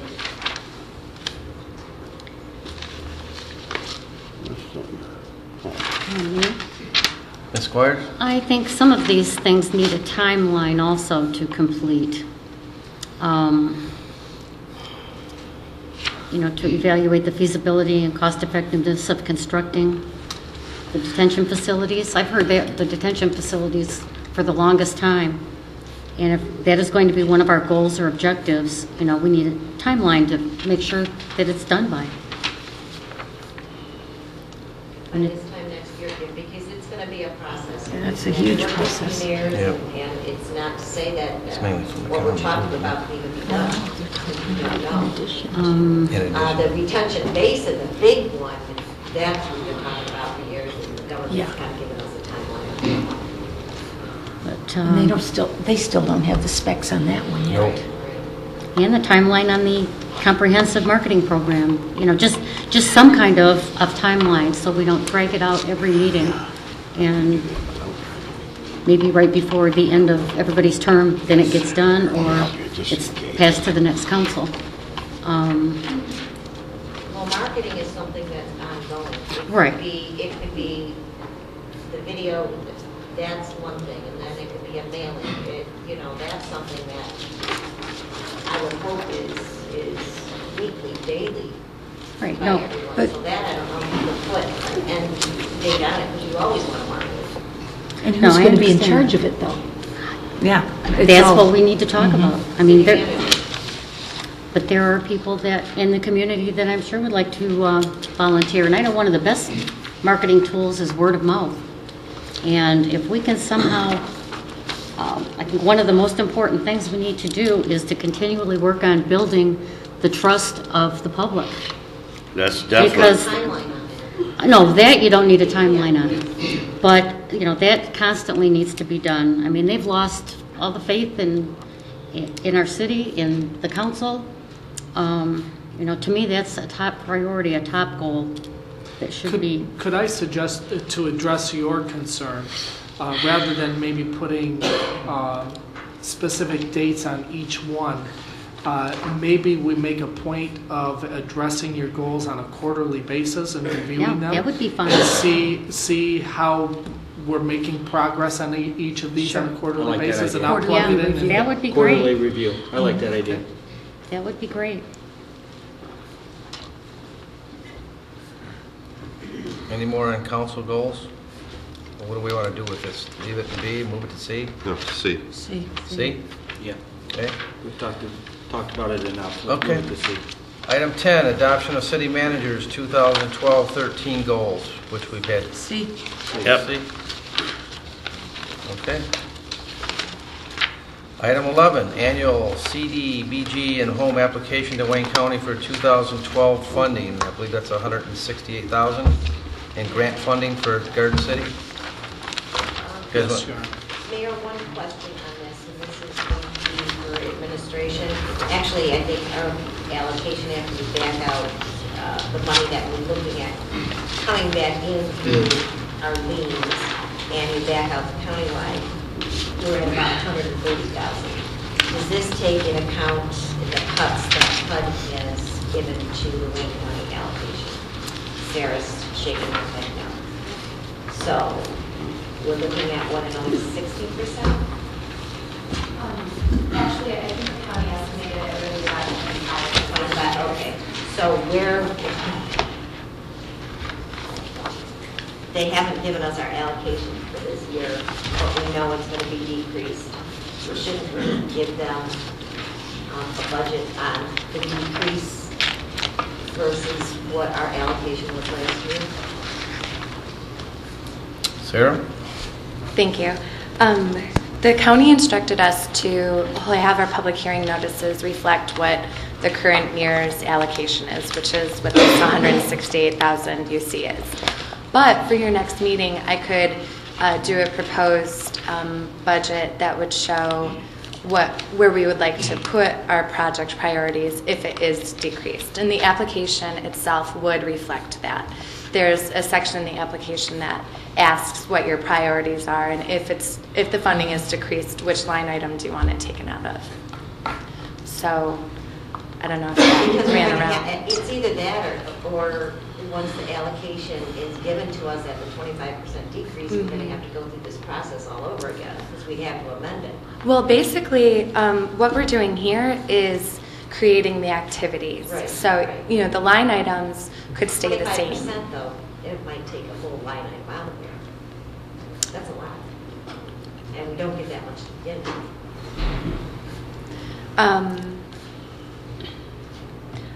Planning and administration would probably be fixed. Your senior services coordinator, those 3 projects plus housing rehab are your constants, if you will, over the last number of years. The senior services coordinator goes to offset the salary of your senior services coordinator. And I believe right now, combined with Monica's team's grants, that position is 100% grant covered.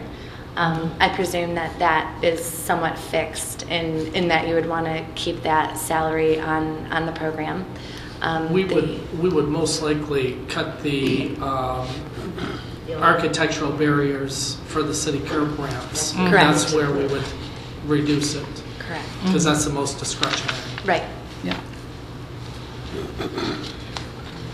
So no, that's exactly where I was looking. So in improving this, if we could somehow put that in so that you don't have to wait another week, that there is a funding decrease. Sure. This is where the decrease will come out of. Yeah, we could footnote that line item and then state it at the bottom of the public hearing notice. But if our allocation is decreased, so will the senior services coordinator, planning, and admin. Exactly.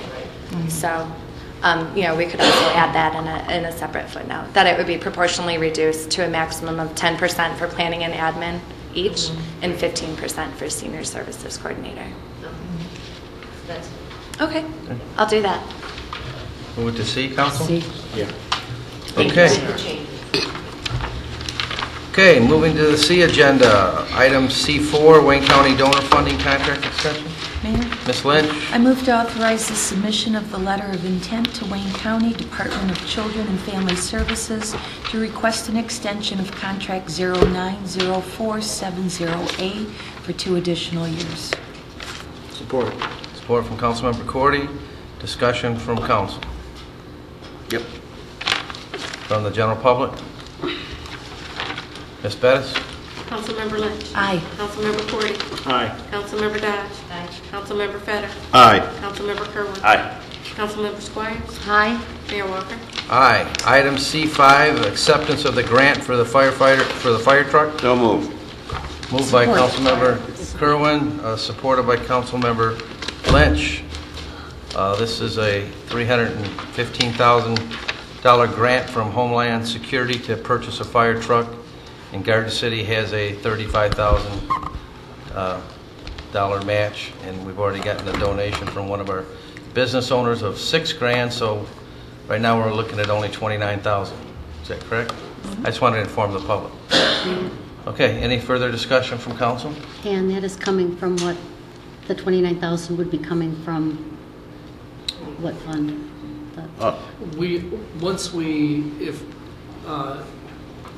What we will do is we will spec out the truck and we will solicit bids. That'll be coming back to the city council. At that time, we will deal with the necessary budget amendments. It will either come out of the city's fund balance, or we'll have to determine at that time if we have enough in the contingency line item that's currently in the budget where we can accommodate it. Okay. But I'm not too concerned about about being able to provide the matching. And also, after we take delivery of the new truck, can't we sell one of the fire trucks that it's replacing? And also, I believe they and plan use on that selling- money to pay back the fee that we had to pay. Okay. Any more discussion from council? From the general public? Ms. Bettis? Councilmember Kerwin? Aye. Councilmember Lynch? Aye. Councilmember Dodge? Aye. Councilmember Feder? Aye. Councilmember Corden? Aye. Councilmember Squires? Aye. Mayor Walker? Aye. Item C7, DDA Third Amendment. Mayor, Ms. Dodge? I move to schedule a public hearing for Monday, March 19th, 2012 at 7 p.m. on the Garden City Downtown Development Authority's proposed Third Amendment to the DDA Development and Tax Increment Financing Plan, and to direct administration to publish and post the required public notices of the public hearing pursuant to Michigan Act 197 of 1975 as amended. Report. Report from Councilmember Kerwin. Any further discussion from council? From the general public? Ms. Bettis? Councilmember Dodge? Aye. Councilmember Kerwin? Aye. Councilmember Feder? Aye. Councilmember Lynch? Aye. Councilmember Corden? Aye. Councilmember Squires? Aye. Mayor Walker? Aye. Item C8, Community Video Tour Book Agreement. Mayor. Councilmember Squires. I move to approve the Community Video Tour Book Agreement between the City of Garden City and CGI Communications Incorporated of Rochester, New York, for the production of 7 community promotional videos at no cost to the city, and authorize the city manager to execute the agreement on behalf of the city. Support. Support from Councilmember Cordy. Any more discussion from council on this? Mayor, one thing is, I guess I don't care who does it really. We've got Dan in-house, which makes sense just to have him do it, but it's a good tool no matter who does it. So. From the, No, I can't give them a hand. from the general public? Ms. Bettis? Councilmember Squires? Aye. Councilmember Corden? Aye. Councilmember Dodge? Aye. Councilmember Feder? Aye. Councilmember Lynch? Aye. Councilmember Kerwin? Aye. Mayor Walker? Aye. Item C9, Adoption of City Council 2012-13 Goals. Councilmember Dodge. Move to adopt the City Council goals fiscal year 12-13 and the goals and objectives as outlined in the attached document dated February 6, 2012. Support. Support from Councilmember Just a Lynch. clarification with the one amendment that you made Right, tonight. yes. With changes. correct changes. Actually, there were 2. Quarterly reviews and Yes. review the ordinance. Okay. You okay with that too, Ms. Yes. Lynch? Okay. Any more discussion from council? From the general public? Explain to me, what is that? What is it? Council goals for 2012 and 13 What? for the city. Things we'd like to accomplish. Objectives. Mr. Weissig.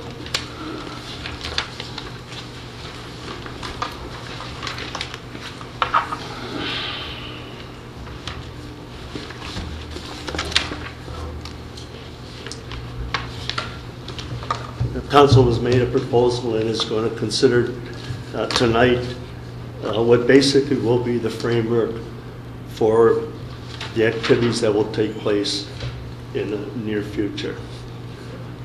We would all agree, I'm sure, that that's very important.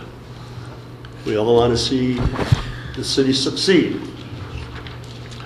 I would like to ask you a question. Anybody feel free to answer me. How many times has a city council, through the method by which they have the agenda set up, provided for the citizens of this city who are going to be affected by this, the framework of what we're doing in the city?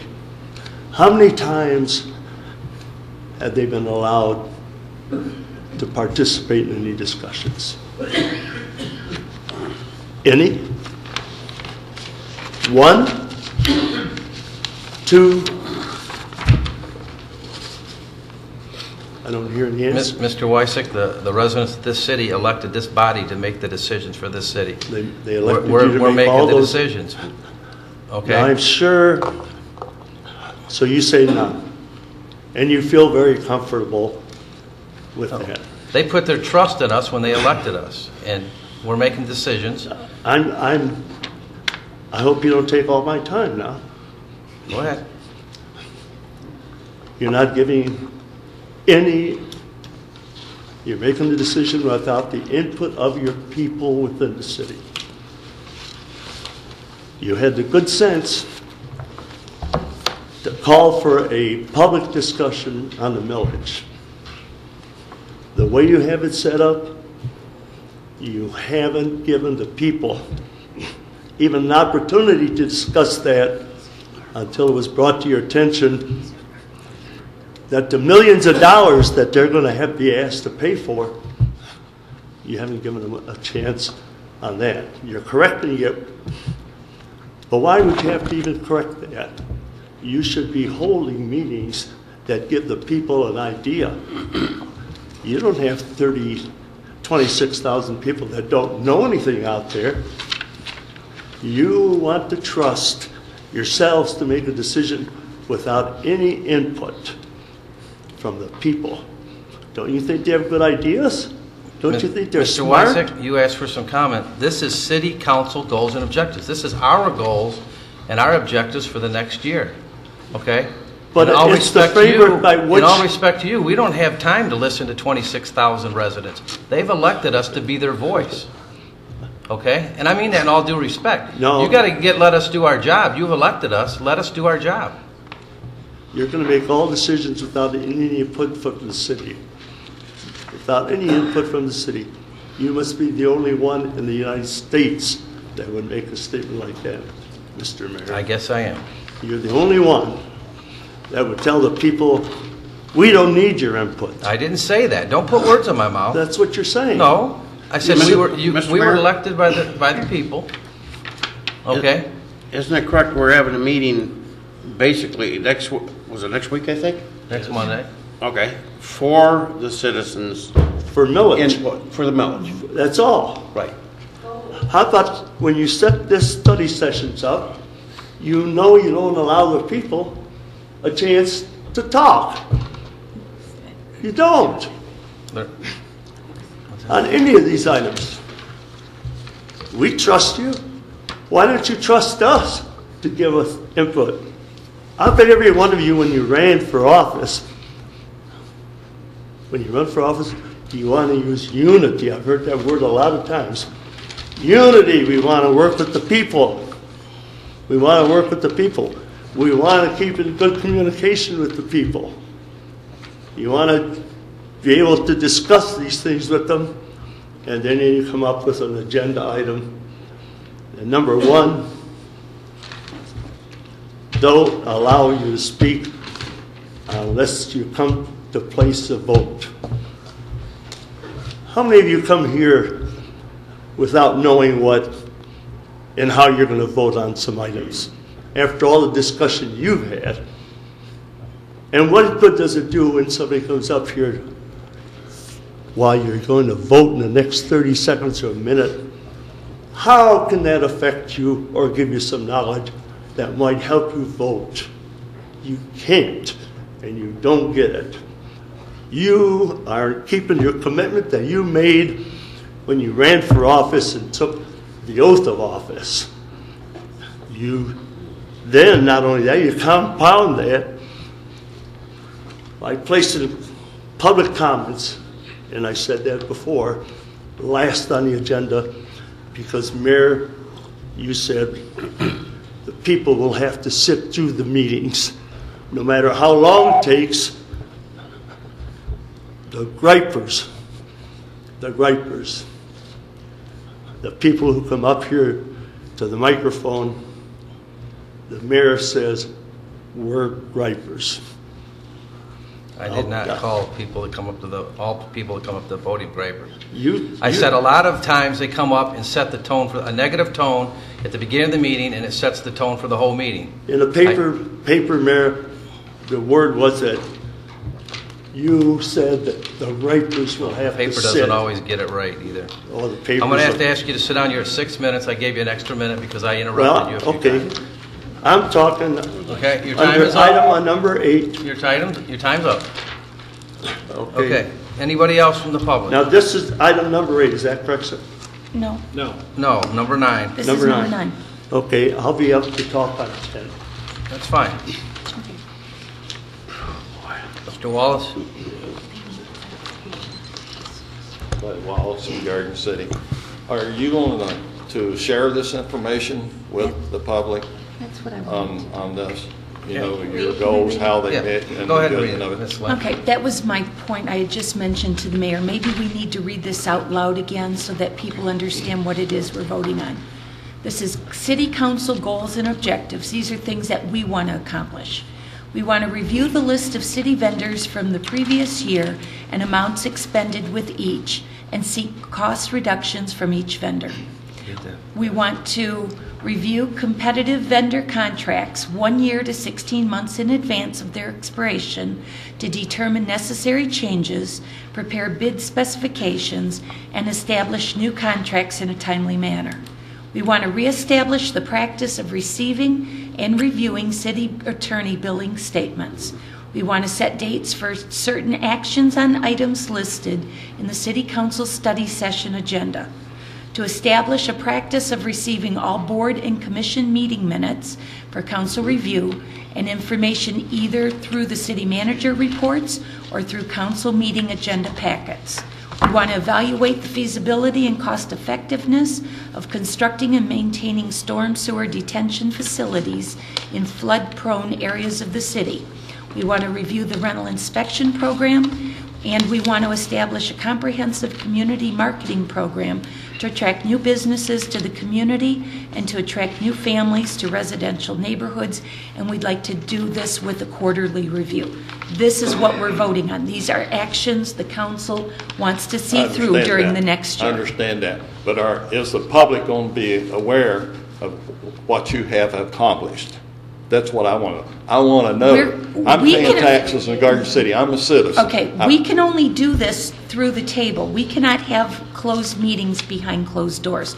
So when we're talking about the rental review inspection program, that's going to be done at the table.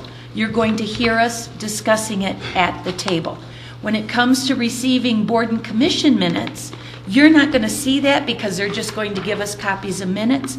But at the quarterly review, we're going to talk about it and we're going to say, yes, we've been receiving them, or no, we haven't. So the public is going to be informed. That's all I'm asking. At some point in time, the public will know Thank about each one of these That's items. all I'm asking. Thank you. Okay.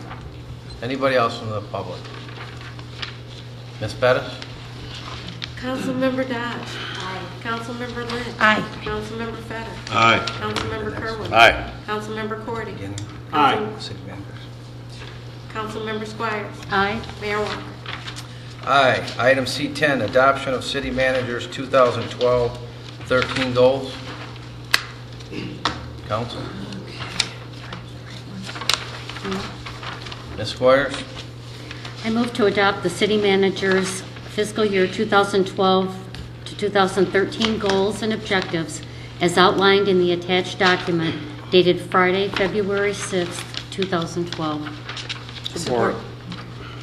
Support from Mr. Kerwin.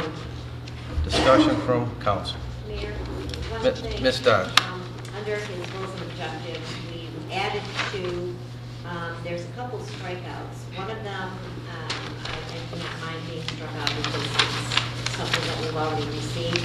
But number 6, under promote prudent financial management, prepare and implement all necessary actions to meet the requirements of the state of Michigan for preservation of maximum revenue sharing payments, i.e. financial transparency dashboard, collaboration, consolidation plan, and fringe benefit cost containment plan. I think we're still not completely done with that, such as the collaboration and the fringe benefit cost containment. At least I haven't seen that aspect of it. I know the dashboard we've got done, some of the things we have done. So I'd like that to stay in his goals. We did the consolidation plan. We've already submitted it. I'm talking ongoing because we do have, I want to make sure that we stay on top of it, and then the fringe benefit cost containment plan. That was the last part of it, and I know that's something that you were working on. That's going to be completed in May, so it's going to be completed under the current year's goals. I don't have a problem. If we could leave that in there because it's not complete yet. I don't have a problem with that. I don't. Number 6 in there. That's Okay, good. Mr. Squires? That's fine. Any other comments from council? From the general public? Mr. Weissing. The same thing applies to the goals for the city manager. Mrs. Lynch tried to explain the other matter, and she read off several items. The all catch item in there was council is going to act on all study session items. All study session items, which means that isn't those specific to contracts or competitiveness or anything of that nature. It's really items that will be brought before council, and that's part of your goal, to take care of those matters. So it's in general, everything really that takes place as far as what the people are asking the council to do their job. Same thing applies to Mr. McCleary. He's no exception. If he meets his goals, are you going to make it public? Are you going to let the people know, as it's been done in the past? I've been in government for 40 years. I've served at the table there, been the mayor pro tem. I told you before, the first thing we did when we got elected, and 4 was swept 1, 2, 3, 4, threw out some of the old timers because they weren't doing the job that the people elected them to do. I ran for 1 term, 4 years, as I promised when I ran to do certain things, and I left after 4 years because we accomplished them. We did that through hard work. No limitations on people speaking. We used to have meetings go 12, 1 o'clock, but boy, the people were heard. We even went to the school cafeteria to get 300 or 400 people there sometime, and a lot of them were raised in all kind of heck with us. But we did our job. We told nobody, sit down, your 5 minutes is up.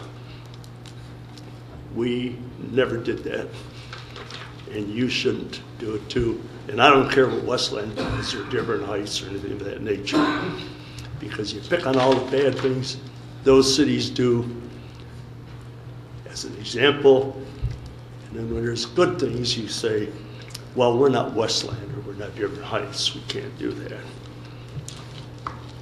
You should be giving the people an opportunity to speak. I brought up when we had the last village vote, we were limiting people to speak on items that affected $33 million. And we're told to sit down. And that was opportunities at each meeting to speak. Now you got smart. It's that these people are raising too much heck at the meetings. We're not going to let them speak under the study sessions. You got to keep your comments on the city manager's 2012 and 13 goals. You're getting off course. We have to keep comments on the agenda items. And the agenda items only. And that's so limiting because the only time you get to do it is just before you're going to take a vote. That's not democracy in progress. Thank you. Thank you. Anybody else from the general public? Yes, sir.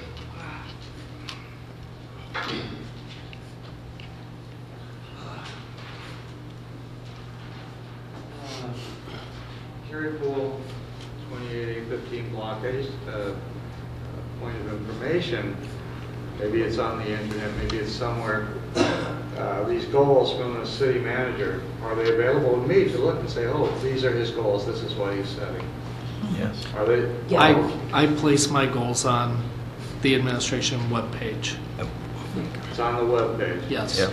Okay, well, that clears that up for me. I can look at that, and I assume there'll be some accountability down the road. Thank you. Thank you. Anybody else? Ms. Bettis? Councilmember Squires? Aye. Councilmember Kerwin? Aye. Councilmember Dodge? Aye. Councilmember Feta? Aye. Councilmember Lynch? Aye. Councilmember Cordy? Aye. Mayor Walker? Aye. Item C11, annual CDBG application for 2012 funding. Ms. Dodge. I move to schedule a public hearing for Monday, February 27, 2012 at 7 p.m. on the proposed projects and funding amounts of CDBG and its own programs, and to direct administration to publish and post the required public notice of the hearing pursuant to Wayne County rules, minimum 10 days prior to hearing, with changes made by this body. Support. Support from Councilmember Lynch. Any discussion from council on this? From the general public? Ms. Bettis. Councilmember Dodge? Aye. Councilmember Lynch? Aye. Councilmember Feta? Aye. Councilmember Kerwin? Aye. Councilmember Cordy? Aye.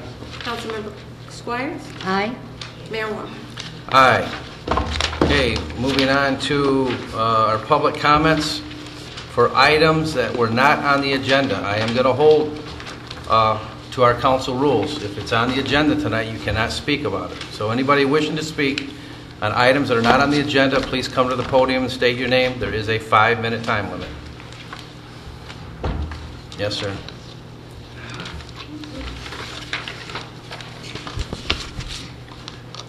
I just wrote down Gary Fool, 2815 Block Gardens. I just wrote down budget as a general thing, but to me, everything's encompassed in budget. I made a call today, I'd like to see your speech that's scheduled for Alberts. I've got no response. I'd like to suggest in the venue, and I assume budget's going to be in part of your speech, and I'm interested in seeing it. And I'm not really want to sit on TV and tape it.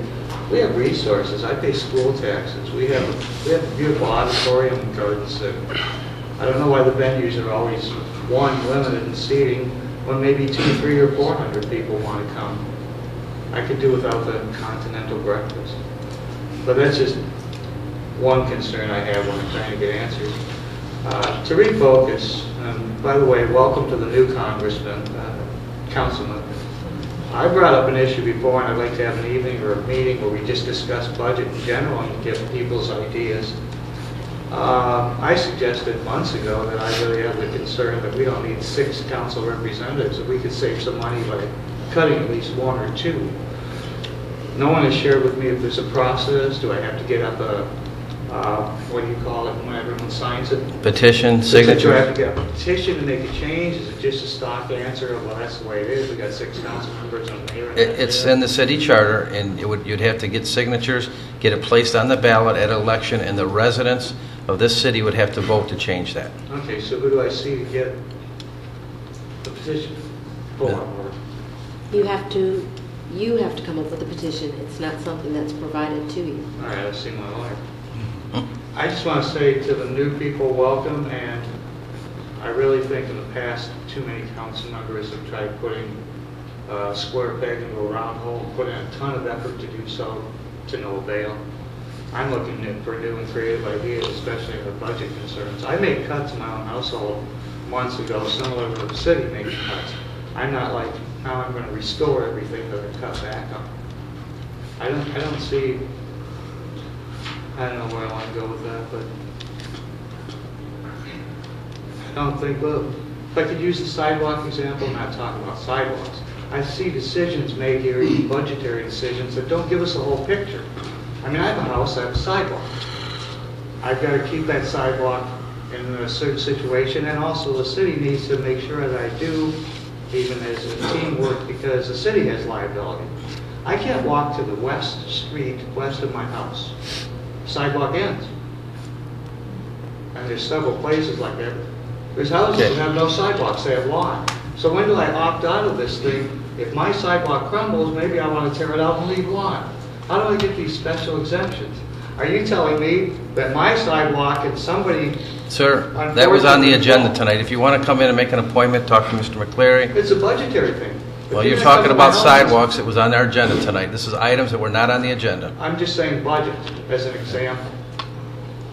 Why won't someone tell me if there's a liability for me and for potentially the city, because I have a small crack in my sidewalk. Now, when I get down 3 houses from my house, I either have to walk across grass or snow. That ground under the grass is, because there's no sidewalk where it would be. Or I got to walk out into the street, which I've done. Now, why do we sit here for all this time discussing the sidewalks and what we're going to charge people and how we're going to get it done? I don't hear it. There must be liability. Why are these houses exempt from having a sidewalk? Or, like I say, can I take my sidewalk out and plant grass? Then I can avoid the whole budget issue in the future. My suggestion is you make an appointment, come in and talk to us, and we can explain to you. A lot of those houses are grandfathered. Pardon me? They're grandfather clause. They were there before the ordinance existed, so you can't change the rules for a house that was already in place.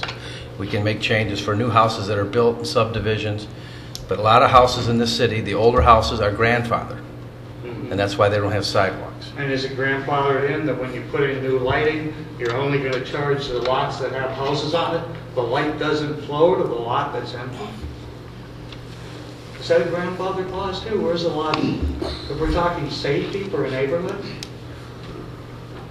we put in new lighting to make that safer, and I pay mine, and I have a house, and I have 1 lot. Someone's got a house and 3 lots, but 2 of them are empty. The light doesn't travel with 2 empty lots. I'm sorry, I have a hard time believing this. Thank you, sir. Maybe that's grandfathered in too. Anybody else? Mr. Wallace.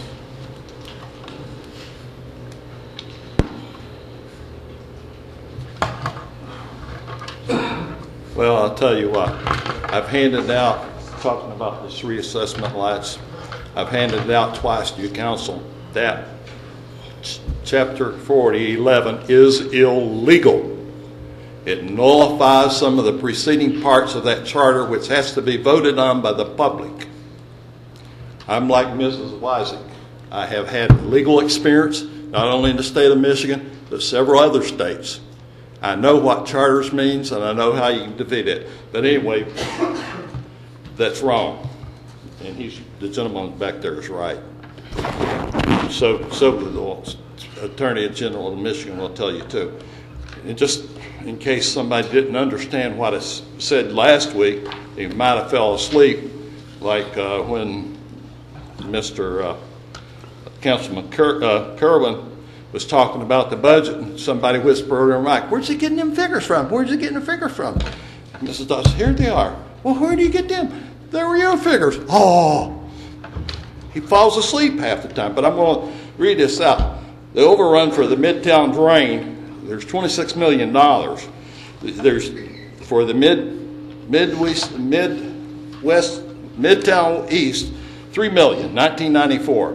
Midtown West, $3 million, 1996. Sewer backup, 1999, 1.6.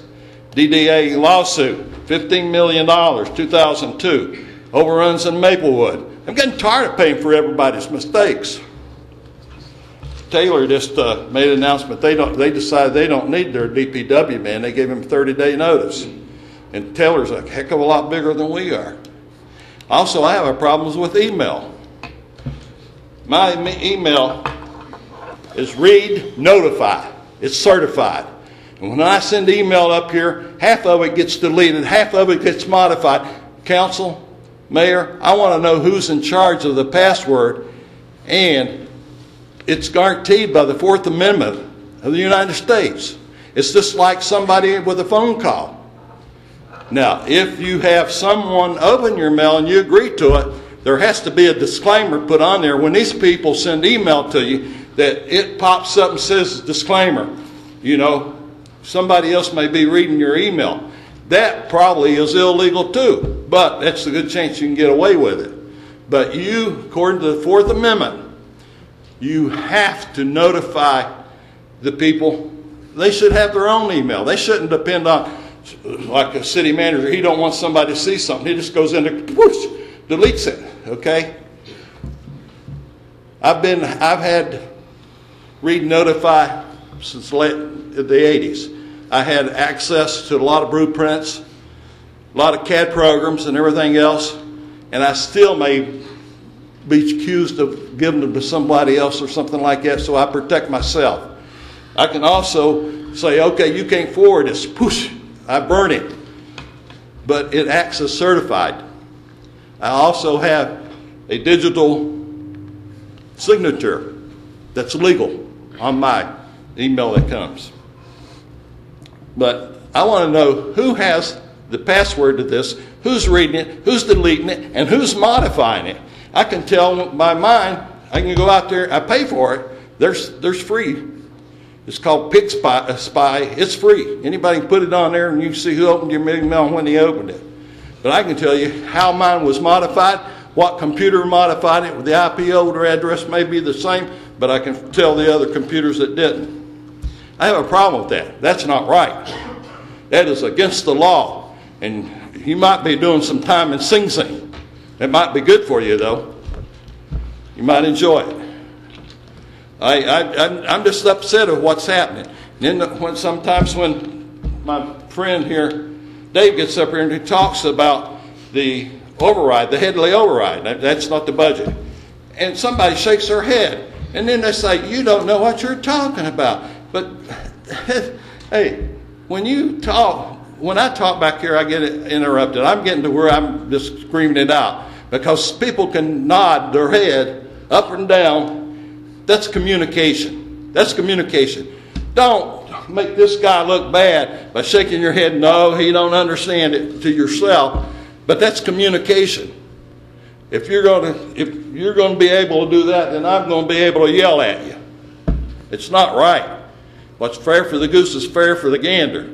And I'll be honest with you. In my opinion, I'm going to borrow some things from Gomer. Mr. Wallace, your time is up. Some people that I think has a brain of a box full of rocks, and that's not very smart. Thank you, Gomer, for that word. Thank you. Anybody else?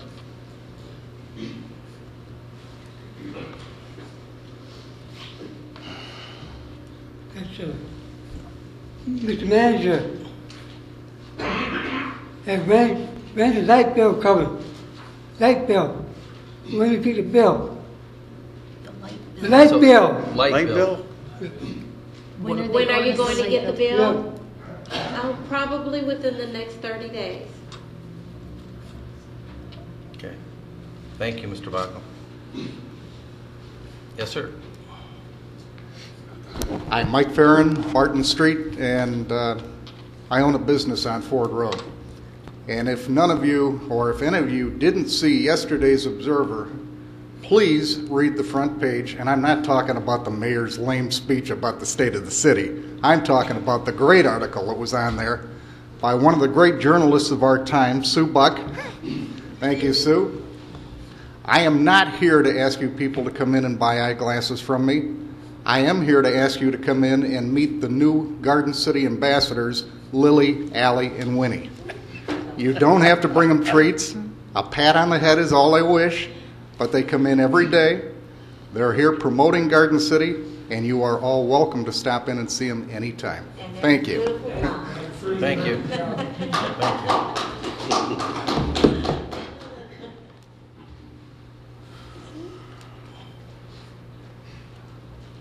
That was a great article, and I feel very lucky to have that golden retriever named after me. I've come up today because, Mayor, at the last meeting, you talked about love of country and patriotism, and you've talked so many times on how you love Garden City. I come up here because I love Garden City, and I'm a great patriot, and I'm a great obeyer of the Constitution of the United States. And I do have a lawyer. I have a tax lawyer.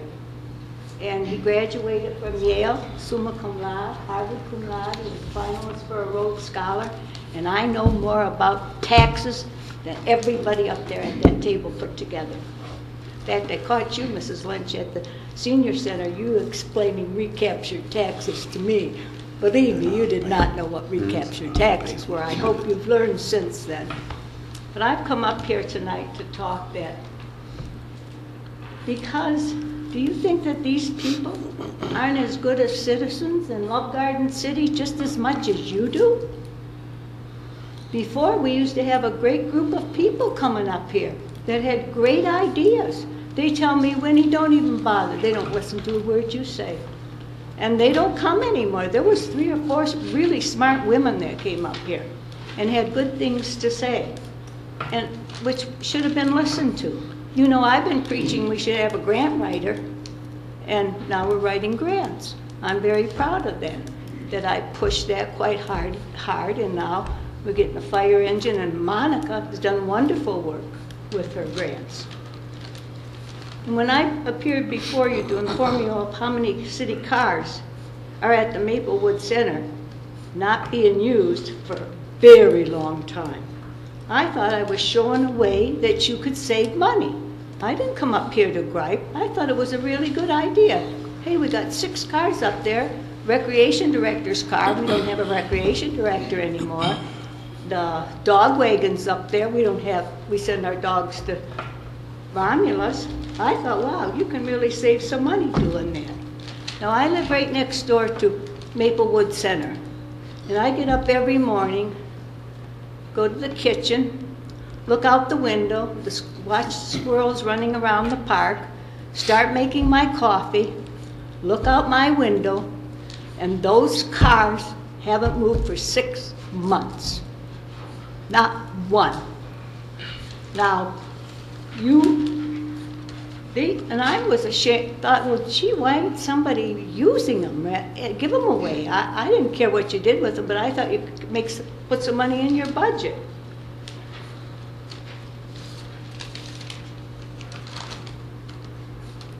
I wonder if mayor and council know that these cars have been sitting there for months. That's what I thought. So I bring it up at a council meeting, and the mayor stated that he would take care of it. He gives it to the city manager, and he gives it to Monica to do. How unfair. Monica. Monica has one of the most challenging jobs in this city. She counsels people not only from Garden City, but from Livonia, from Dearborn Heights, and from Inkster. She writes grants. She saved that Maplewood Center, and he sends Monica to check on the cars in the city. Monica's never had a city car. She don't know that. That isn't her field of work. She's a very valuable employee to be running around. I never expected that anybody would send Monica to do that. She has one of the most challenging jobs in this city. Why didn't the city manager do that? He's the one that's supposed to be saving this, trying to find ways to not only save money, but bring money into the city. I haven't heard him mention one thing on what he's doing to bring money into the city, what we can do. I mean, it's such a divided city. St. Raphael's had a festival and made $100,000. You got 20 seconds, Mrs. That Weiser. would have put an employee on the payroll, maybe 2. So why aren't we doing anything in this city? I mean, you have your chili thing, it's got to be done in a Kroger parking lot, everything. That DDA thinks of the DDA. The city's totally divided, and it's up to you Mrs. and Wysick, the your time Garden is up. City to make this one city again, everybody working together. Thank you. Anybody else?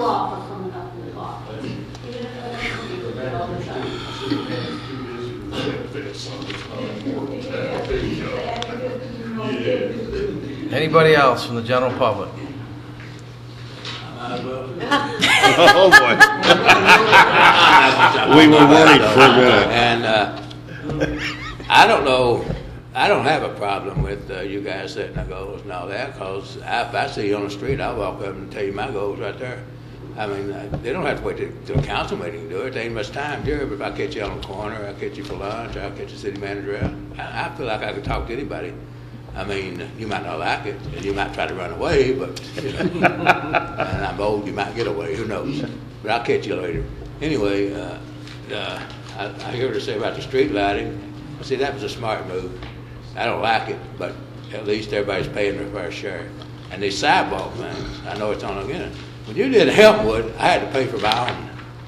When you did Maplewood, they got free sidewalks, at least the last one. And that ticked me off, to be honest with you. Tried to charge me for two slabs in a darn alleyway over on Elmwood. That belonged to the city, but you did fix it. You wasn't here, but it got fixed. But anyway, I believe in this fair share stuff here, you know. And like I said, there's some good ideals up here. There's some good ideals out here, and you should listen to them. But maybe there's a better way for them to get them to you besides up here at the podium, because they only have 5 minutes, which is, I can understand why. And I remember some of them old council meetings he's talking about. Yeah, they went to midnight, and I could tell you how the vote was coming out before they even started. 4-3, 4-3, 4-3. You always had 4, and you always had 3 against the 4, and you know it, Mr. Dodd, you know some of that.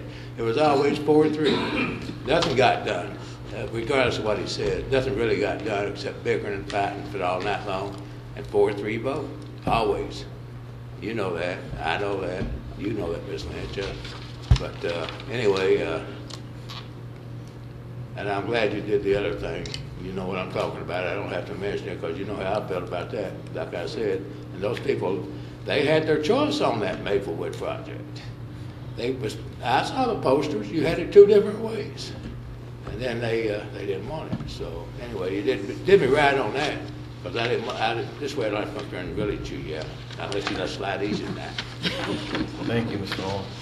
Anybody else from the general public? Mr. Weiser.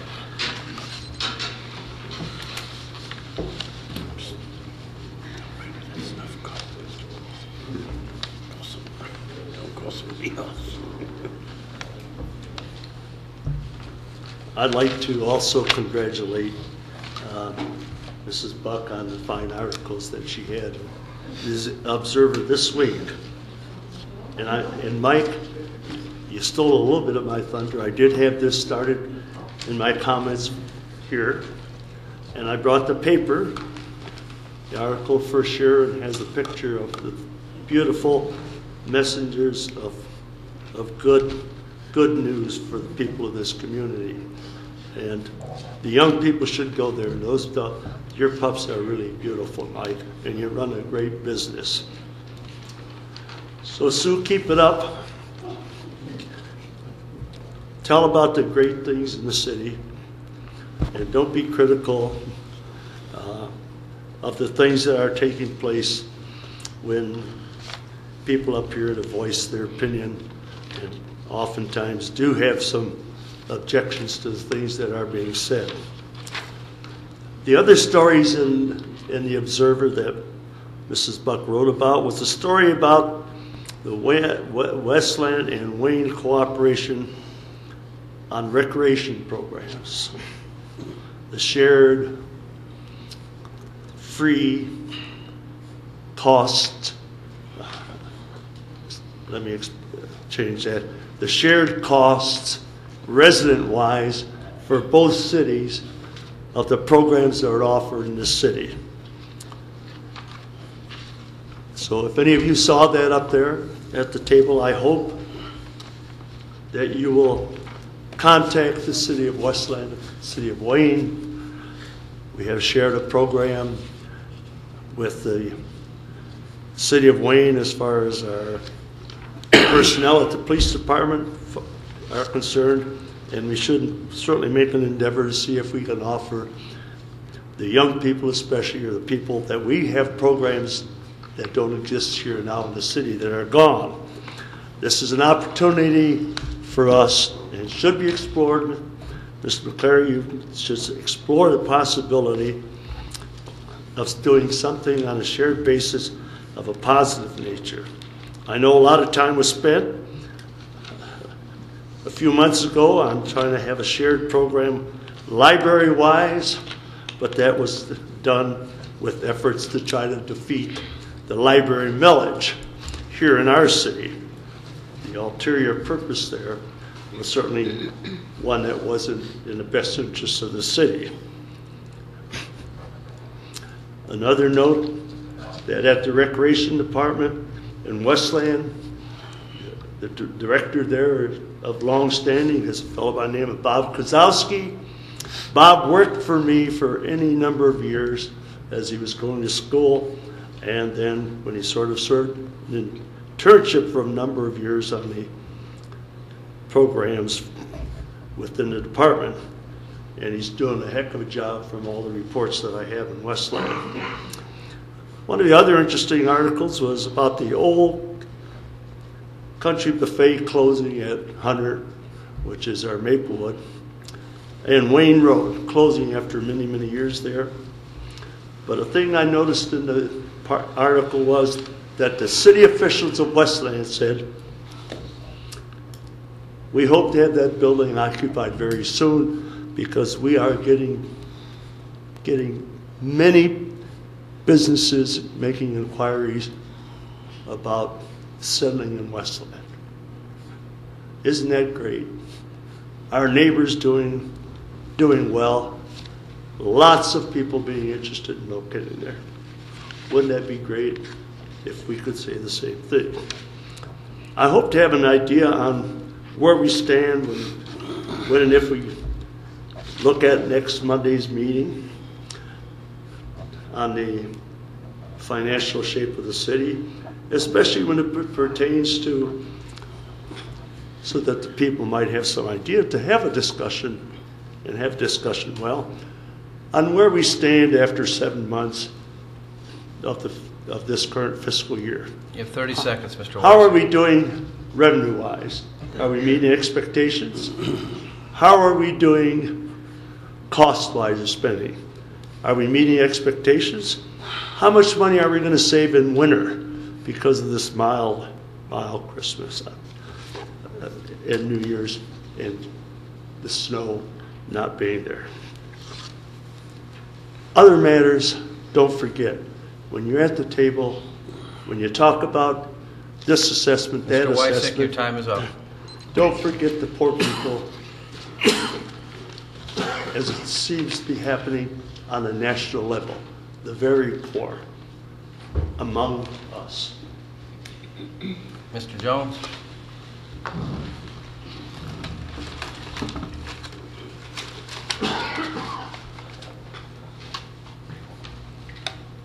Michael Jones, Garden City. I received in the mail this last week another letter from taxpayer Garden City. It's not the first time they've communicated with me. Apparently, according to the letter, they're also sending the same kind of stuff to City Council. While the gist of this last letter was the need for our Garden City to do a much better job using 21st century technology of promoting Garden City, the good things about it and why it's a good place to live and raise a family. I couldn't hardly agree with that more. This is an excellent direction that we need to be pushing for. I'm glad to see you're making some inroads into that with stuff you talked about tonight. But if you want to continue to have my support for these things, then I've got to ask you, don't communicate with me anonymously. I'd love to work with you. I think you got some great ideas, but let's work together openly and not behind anonymous letters. Thank you. Thank you, sir. Anybody else? Okay, seeing none, we will move on to City Manager's report. Mayor Walker, members of council, you received the City Manager's report dated February 3rd, 2012. I did want to highlight a few things from that report. Our DPS director, Jack Barnes, has scheduled a public informational meeting on the Harrison Road reconstruction project for Wednesday, February 8th at 6 o'clock p.m. here at the City Council chambers. As was mentioned earlier tonight about the city vehicles at Maplewood Center,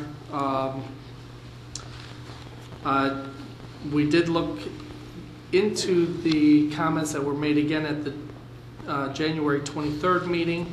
There are 2 vehicles parked at the center. DPS truck number 221, which is used by Great Lakes Ice Maintenance for park custodial duties, and the Chevrolet Malibu, which is used by FRC Supervisor Monica Fulton and Parks and Recreation Supervisor Dan Plamondon for city business. These vehicles are not idle vehicles, they are being used. There were other vehicles that, 2 other vehicles that were parked at the Maplewood Center that are used during the warm months of the year by the contractors.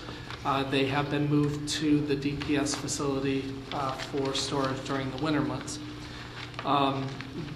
There were concerns raised about why I turned this over to Monica Fulton, and I'm sure the council already understands why I did that. Actually, I turned it over to Monica and Dan Plamondon. But for the information of the public, it's because these vehicles are being utilized by the Parks and Recreation Department, and right now Monica and Dan are the only 2 full-time employees in the Parks and Recreation Department. And to try to get an answer on what those vehicles were being used for, I had to consult with them.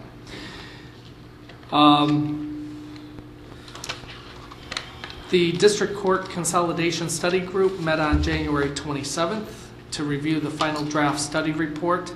The group accepted the final report, and we will continue meeting to analyze the report findings and formulate recommendations to the city's governing bodies. I'm hoping that we can complete this work over the next few weeks.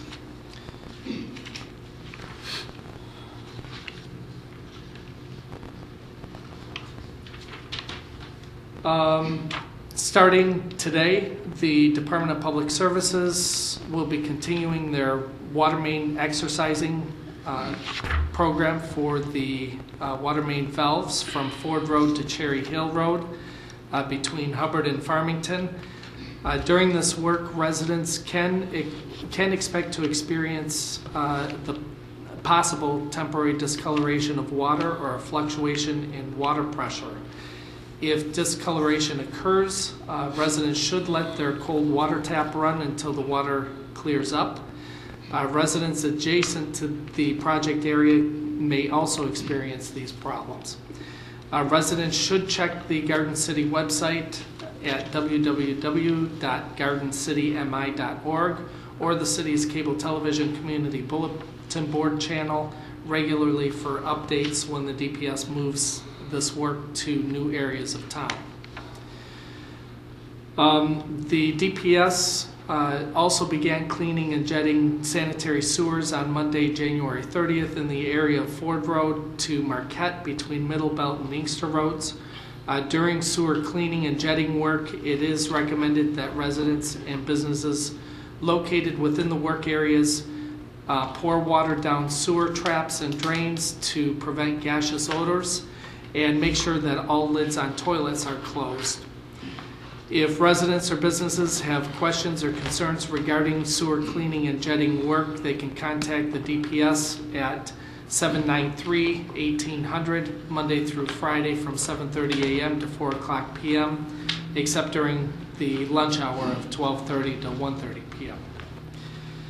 Also, I did provide copy of a letter to council from the Chamber of Commerce announcing the appointment of the new Chamber Executive Director. And I would like to extend my congratulations and welcome to the new Executive Director, Peggy Sexton.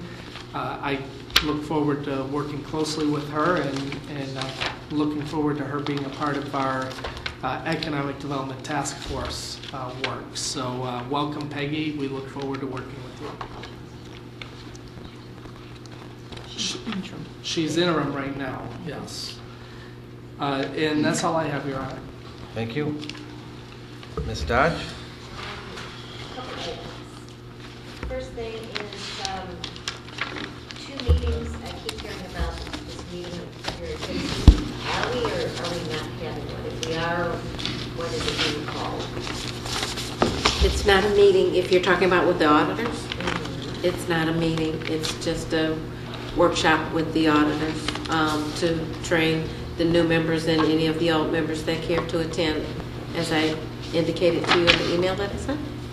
But if more than 4 show up at any given point, if the council That meets that's for learning, I mean, we have. That's not true. If All right, then, we talked about February 27th. Yeah, go ahead. We just scheduled a public hearing on February 27th. So we'll have a quick meeting. Just so that we know we can't cancel, but because we're going to have a public hearing, even if it's a public hearing in and out. Yep, it'll be short. And I don't think we can schedule the public hearing earlier for the HUD and county guidelines.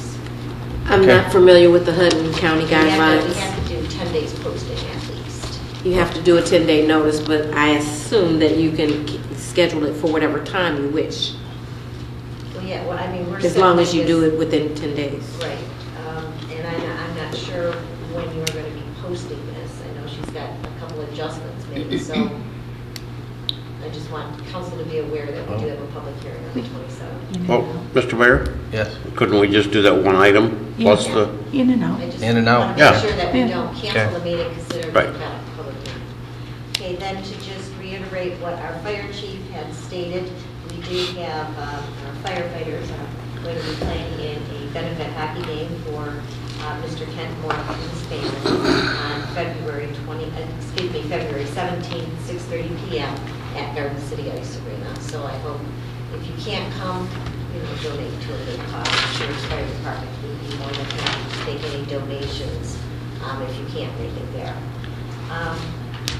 And then regarding, Mr. Wallace was speaking on the emails. Regarding the emails, I used to have it set up because I could never communicate. My computer just would not communicate with the city's email system. So it was set up that any emails that were sent to me via the city would automatically transfer to my email address, my personal email address. That stopped a little while ago, and my emails are always full. So my emails are always looked at. There's a lot of emails that residents will call and say, did you get it? And I've never received.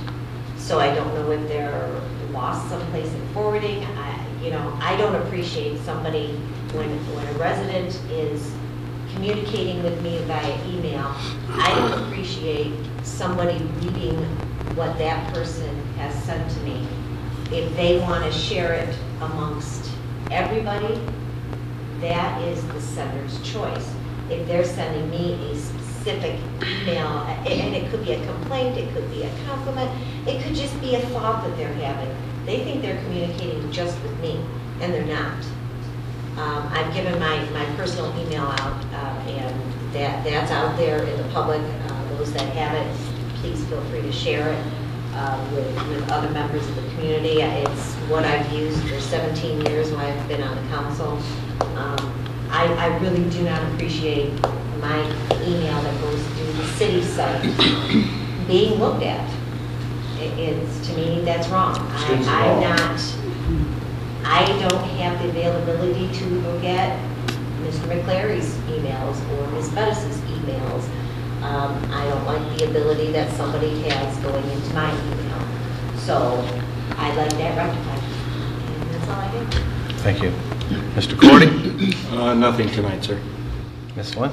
I have 2 sad items. I want to send condolences and prayers to Jack Kirkstetter and his family on the death of his wife Betty. Lovely, lovely lady.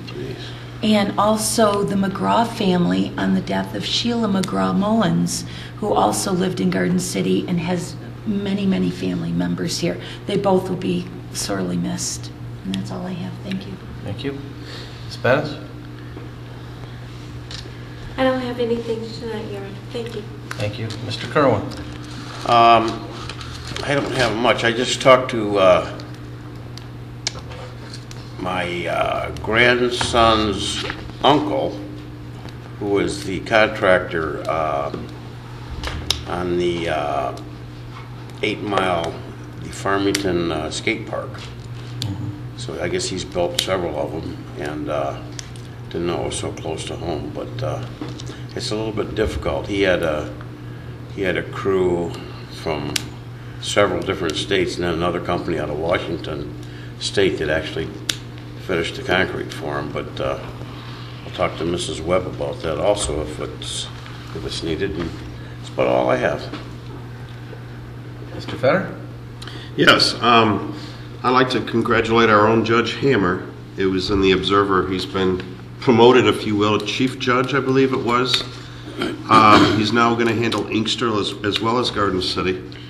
As we all know, Judge Hammer has served Garden City for many years and has been a very capable jurist and has served us well. So I hope it's congratulations for him.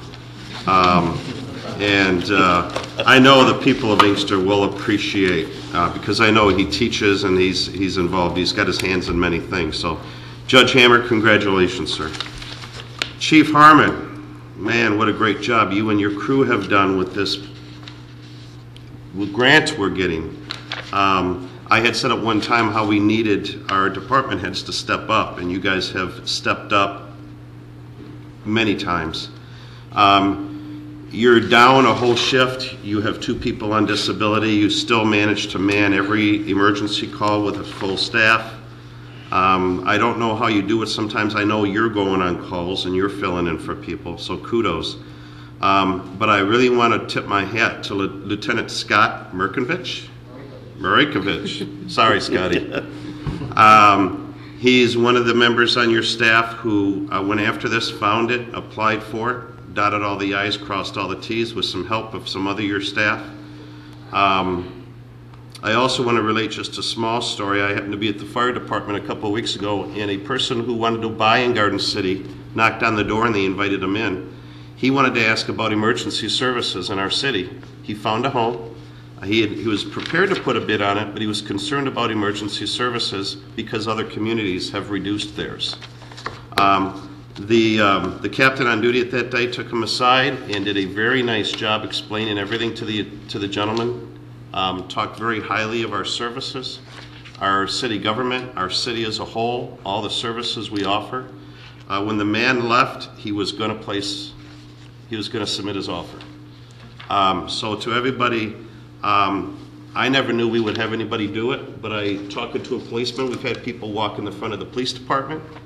We've had people come into City Hall. It was very refreshing to experience that myself. So Chief Harmon, kudos. You guys are really stepping up to the plate. And I and everybody appreciate it, so thank you. Other than that, I'm done. Thank you. Ms. Squires? Okay, I have nothing tonight. Okay. Thank you. I too want to thank the fire department, Lieutenant Scott Marinkovich for that grant. I don't want to slaughter his name. That's awesome. And I do want to say again to the residents that are out here, we appreciate you guys coming up here. I know you don't think we do sometimes. And Mr. Wysick, we're probably never going to agree on the time rule, and I know you don't like it, but as an example, you were up here 3 times tonight for a total of 15 minutes, and your wife was up here once for 5 minutes. Your household alone was heard by this council for 20 minutes tonight. And you say that's not fair? I disagree. We're never going to agree on that time issue. I wish you would move on because it's not going to change. This council voted on it, and again, your family alone had 20 minutes tonight. I don't see how you don't think that's fair. No further business. This meeting's adjourned.